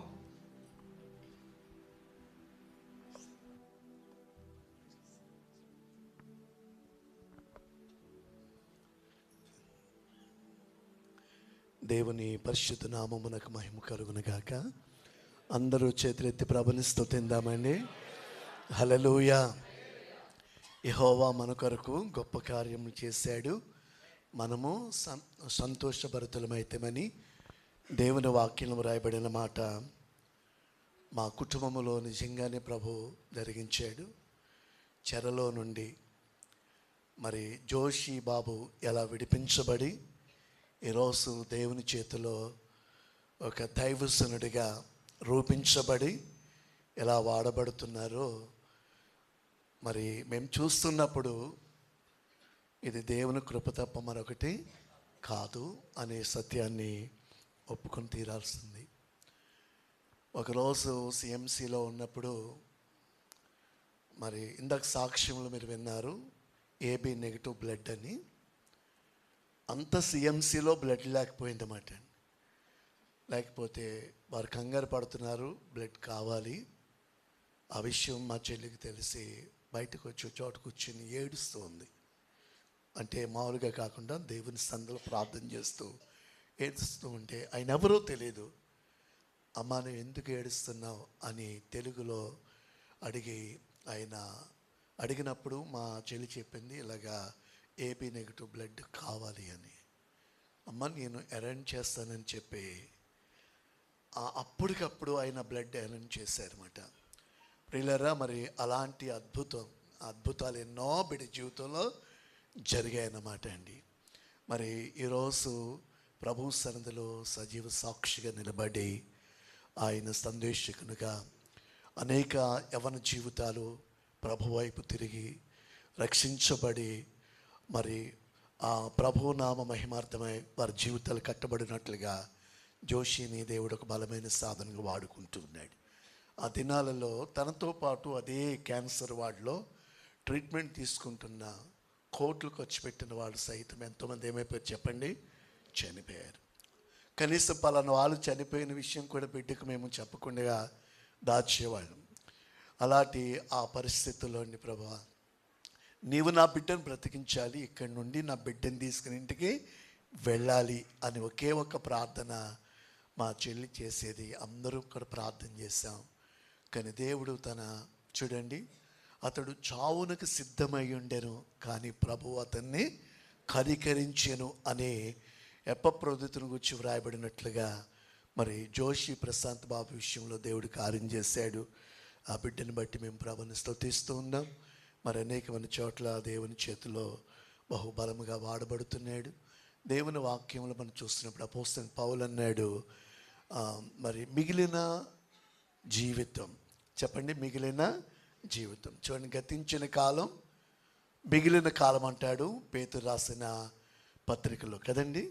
గనుక మిగిలిన జీవితం నన్ను ప్రేమించి నా కొరకు తను తాను అప్పగించుకున్న యేసుక్రీస్తునందలి విశ్వాస మూలముగా జీవిస్తున్నాను. జీవించువాడునిక నేను కాను, నేను దేవుని కృపను నిరర్ధకము చేయను. ఆ విధంగా మరి రాగల దినాలలో మనము కూడా ప్రభు కొరకు సాక్షులుగా నిలిచి ఈ ప్రాంతమంతా కూడా రూపాంతరం ప్రేయర్ ట్రస్ట్ ద్వారా లేదా రూపాంతర ప్రార్థన మందిర ఈ ఘనమైన పరిచయం ద్వారా అనేక ఆత్మలు ప్రభు వైపు తిరిగి రక్షించబడి దేవుని సంఘములో చేర్చబడి యేసు ప్రభు వారికి స్వారూప్యంలోనికి రూపాంతరం చెందబడి అతి త్వరలో ప్రత్యక్షంగా పోతున్న ప్రభు రాకడు కొరకు ఆయత్తపరచబడినట్లు మనము సిద్ధపడి అనేకులు సిద్ధపరుద్దాం. దేవుడు ఆ విధమైన కృపను అనుగ్రహించును గాక. ఆమెను ప్రార్థన చేసుకుందాము. ప్రియులరా, మరి ఈ సమయంలో ప్రార్థనకు ముందు మరొక మాట ఏంటంటే, ప్రతి సంవత్సరం బైబిల్ సొసైటీ పరిచర్లకు మీ సంఘం ద్వారా అందిస్తున్న ఘనమైన కానుకలను బట్టి ప్రభుని స్తుతిస్తున్నాం. మరి ప్రియులు మరి సాల్మన్ గారు జాయింట్ మరి సెక్రటరీగా వారు ఉంటూ మీ సంఘం నుండి అందించే ఘనమైన కానుకలు అందిస్తున్నారు. మరి దేవుని చిత్తమైతే ఇక మన ముందు 2 నెలల టైం మాత్రమే ఉంది. ఈ సంవత్సరం కూడా మీ ఘనమైన కానుకను అందించి బైబిల్ సొసైటీ పాలకుల బ్రాంచ్ పరిచర్లను మీరు ప్రోత్సహించి దాంట్లో మీ సంఘం కూడా మరి పాలు భాగస్తులకి ఈ సంవత్సరం కూడా ముందు కొనసాగాలని చిన్నగా మరి కోరుకుంటున్నాను. దయచేసి నా మాటలకు ఏమైనా ఇబ్బంది కలిగించుంటే మన్నించండి. అందరూ కూడా లేచి నిలబడదాం. చివరి ప్రార్థన ఆశీర్వాదంతో ముగించుకుందాము. అందరూ చేతులెత్తి స్తోత్రాలు చెల్లిందామండి. స్తోత్రం, స్తోత్రం, స్తోత్రం, స్తోత్రం, స్తోత్రం, స్తోత్రం, స్తోత్రం, స్తోత్రం, స్తోత్రం, స్తోత్రం. సకల ఆశీర్వాదములకు కారణభూతుడైన మా తండ్రి, సర్వకృపానిధి, కనికర సంపన్నుడా, మీ పరిశుద్ధమైన నామమునకు లెక్కింపలేని స్తుతులు స్తోత్రాలు చెల్లిస్తూ ఉన్నాము నాయన. రూపాంతర ప్రార్థన మందిరం అయ్యా, ఇదిగో తండ్రి, సంఘపక్షముగా ఈరోజు ఏర్పాటు చేయబడినటువంటి ఈ పరిశుద్ధాత్మ అభిషేక కూడికను బట్టి మిమ్మల్ని స్తుతిస్తూ ఉన్నాం ప్రభువానికి వందనాలు. ఎదుగో ప్రభువా, మరి ప్రాంతంలో నీ రాజ్య వ్యాప్తి కొరకాయి, ఆత్మ రక్షణ కొరకాయి సంఘము నాయన నీ అందరి విశ్వాసం రక్షించబడిన